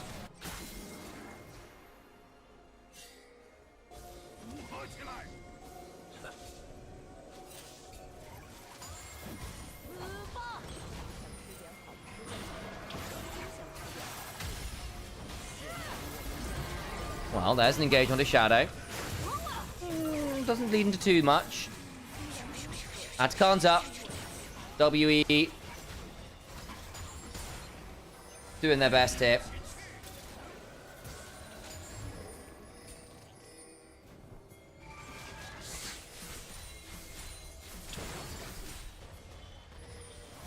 Cube. Trying his best to get in here, but they just can't see a damn thing, WE. Surely not another 1-2-8. Looking like it might well be. BLG, the expected 10 to 15 minute overforce. Atakan on Bin Knight, just holding on in there. Remind you, you've got a Cassiopeia Realm. Warp to Scout. Looking to turn around onto Vampire. Glacial Prison lands. Crashdown comes on forwards. Forces WE back, still down to 7k HP. Monkey inside the harrowed path. Cube now coming on over. Can he find a good call of the Forge God angle? Monkey potentially get on in here, but no. Double Smite gets that one down. Bin in danger. They're going to try and throw the damage back. Pop Pop Blossom will eventually kind of get the kill onto the Renekton, but the damage back is still pretty good. Taeyun has to flash away, but Elk gets it. That's the resets available. Monkey still trying to jump. They still get 3. Good from them. On now in danger. That's not bad, actually. I thought it was going to be a lot bigger than it was. But Knight couldn't stick and fight. Elk took too long to get the reset onto Karis. Knight nearly gets Vampire. Baron to take. What it ends up being 3 for 1 plus Atakan. Good from Monkey, honestly. He got a lot more resets than I expected he would there. And they still get the Atakan, so still, I think, in the end, a win for BLG. Bin just isn't actually that tanky. Not into this comp. He has got Merc Treads, no armor, gets CC'd into absolute oblivion. I thought that Pop Blossom turnaround would be enough, but the ult is just enough to get Monkey his first reset. Even with the Petrifying Gaze and the Buster Shot to take him away from the bodies, he still gets to go back in with the Spectral Maw, take the body, slice dice, kill Shadow. Not bad, actually. Not bad at all. Really well played from Monkey. You could not have played that much better on the Viego.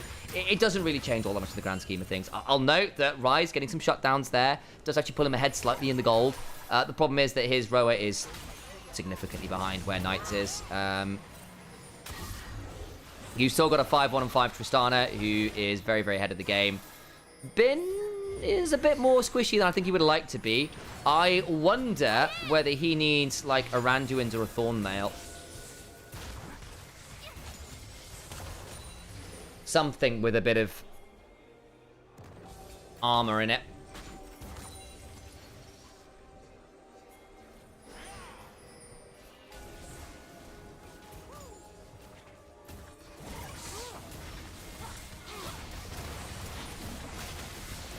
Well, Dragon's gone.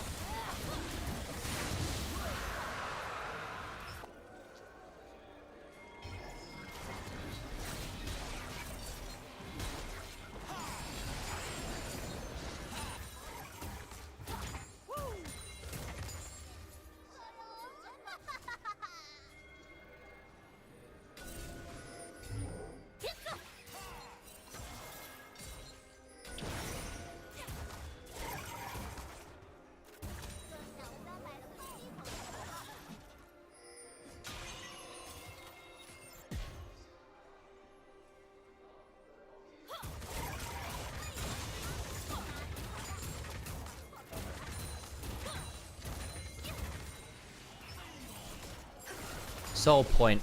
Baron up in under a minute. WE. What do you do from here? You've got 2 items on this Kai'Sa. The problem is, I don't really know how far off Elk is from getting that 3rd item. Be a PD. Maybe the Rapid Fire, but the way things are this game, I think Phantom Dancer might be very good to just kite things out.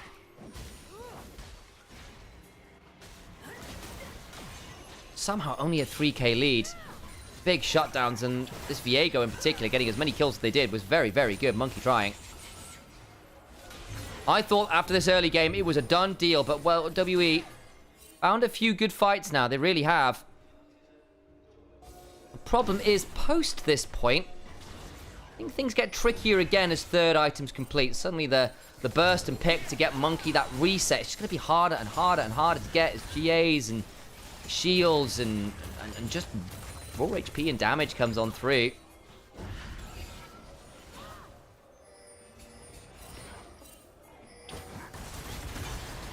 Hang on, bit of an engage. Hang on, he's just dead!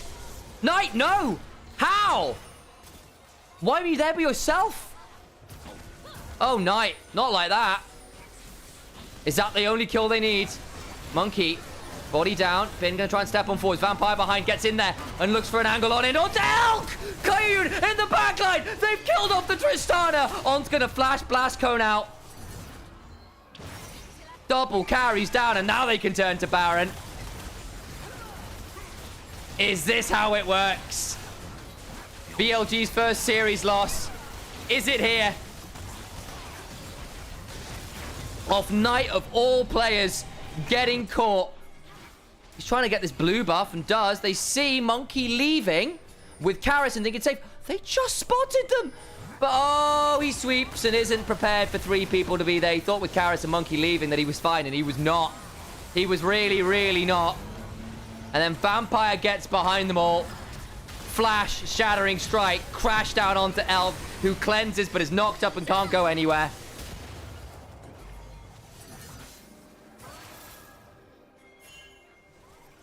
It's not done yet, but Gold is like actually back to dead even.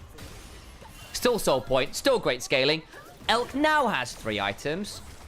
Cassiopeia now has 3 items. Mortal Shield Bow done for Monkey, by the way. He's going to be annoying to kill. What insane shift this Viego has put in.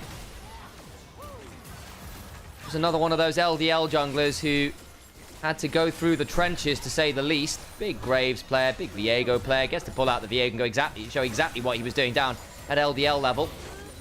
Was on WE's academy team down there. Along the lights of Bulukaka. Very up and down team.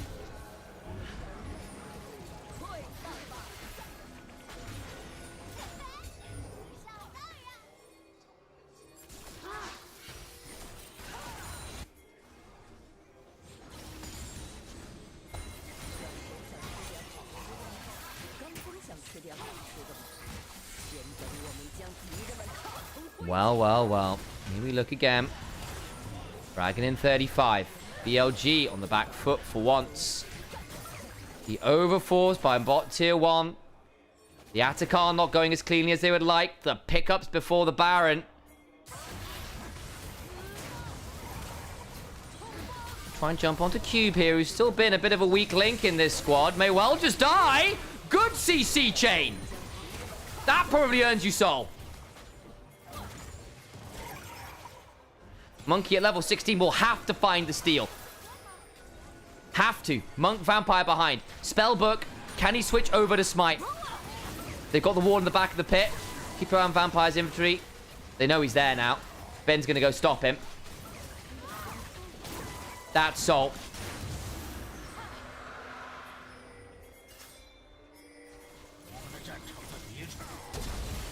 Oh, hang on. Karis gets jumped on, stays alive. Massive amount of shields. Oh, my days. Might now be in danger, though. He's got no HP to work with. No Realm Warp. No Flash. Shadow flashing on forwards with the Arctic Assault. Oncoming on over. Can he find the Tangle Barbs? Behind comes Monkey. TP in from Cube. Pop Blossom comes on down to the Karis, who goes golden, but is immediately caught on the Miasma and will surely die. Kill on that oh-so-important rise. Monkey looking for an angle. Hasn't found it in the Harrow path. Can't really find a good ult angle from this. Rocket Belt forwards. Vampire still at threat here as the Ocean Soul keeps BLG topped up, healthy. Found Vampire X flashes out just in time. Reset from Taeyun. I think it's going to come on through. It'll only lead to the 1 kill despite all of the madness and the TPs everywhere. And Vampire, however, I think is probably a very dead horse. Ryalize slows. The Twin Fangs come on forwards and Elk gets that kill. When's Baron? 2 minutes? Well, BLG with the late game. Baron earns him a bit of gold. BLG immediately shut it down, get Soul. Go towards this tier 2. The ward behind them strictly, but I don't think Karis wants to TP to that, if I had to guess. Might now. Keep your eye on it. Pixel Bush wards. No TP from Cube. Spellbook on Vampire. Inhibitor turret down. Not the inhibitor itself. Got a few bits of cinema today, folks, haven't we?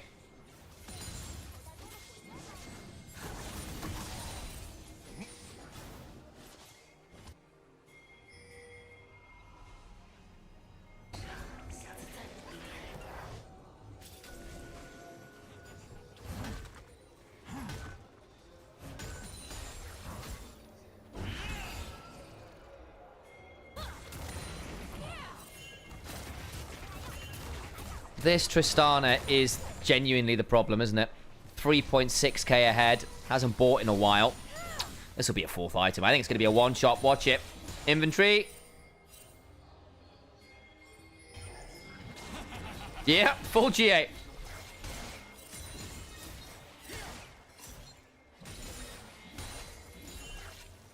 And things get harder again. As the GAs start coming on through, Monkey getting a body that's good is going to get increasingly slim. 35 seconds or so until Baron spawns.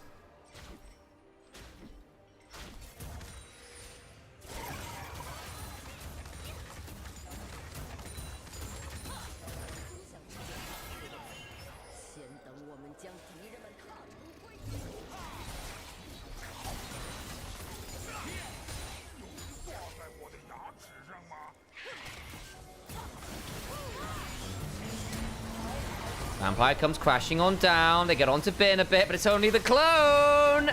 Awkward. Call of the Forge got burned. Nothing but a Glacial Prison and Trade. I suppose that's not nothing. Magnet Storm and Call of the Forge God. Those are your two big engage tools. Now you have to find a way into this Baron pit while Bin is going to be warding off the entrance. He's not letting anyone through there by hook or by crook. Not if you can help it.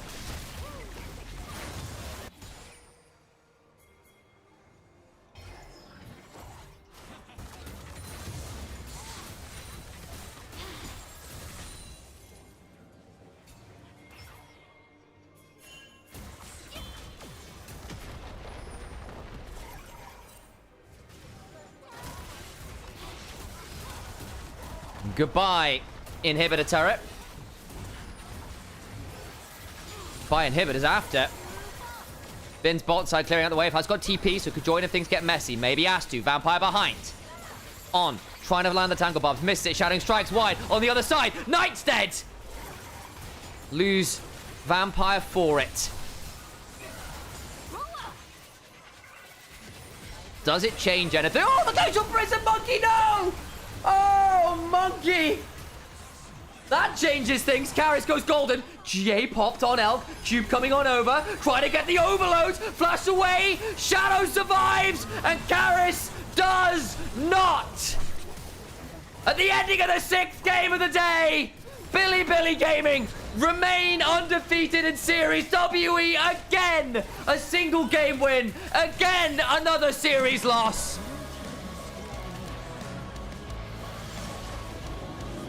The honeymoon continues.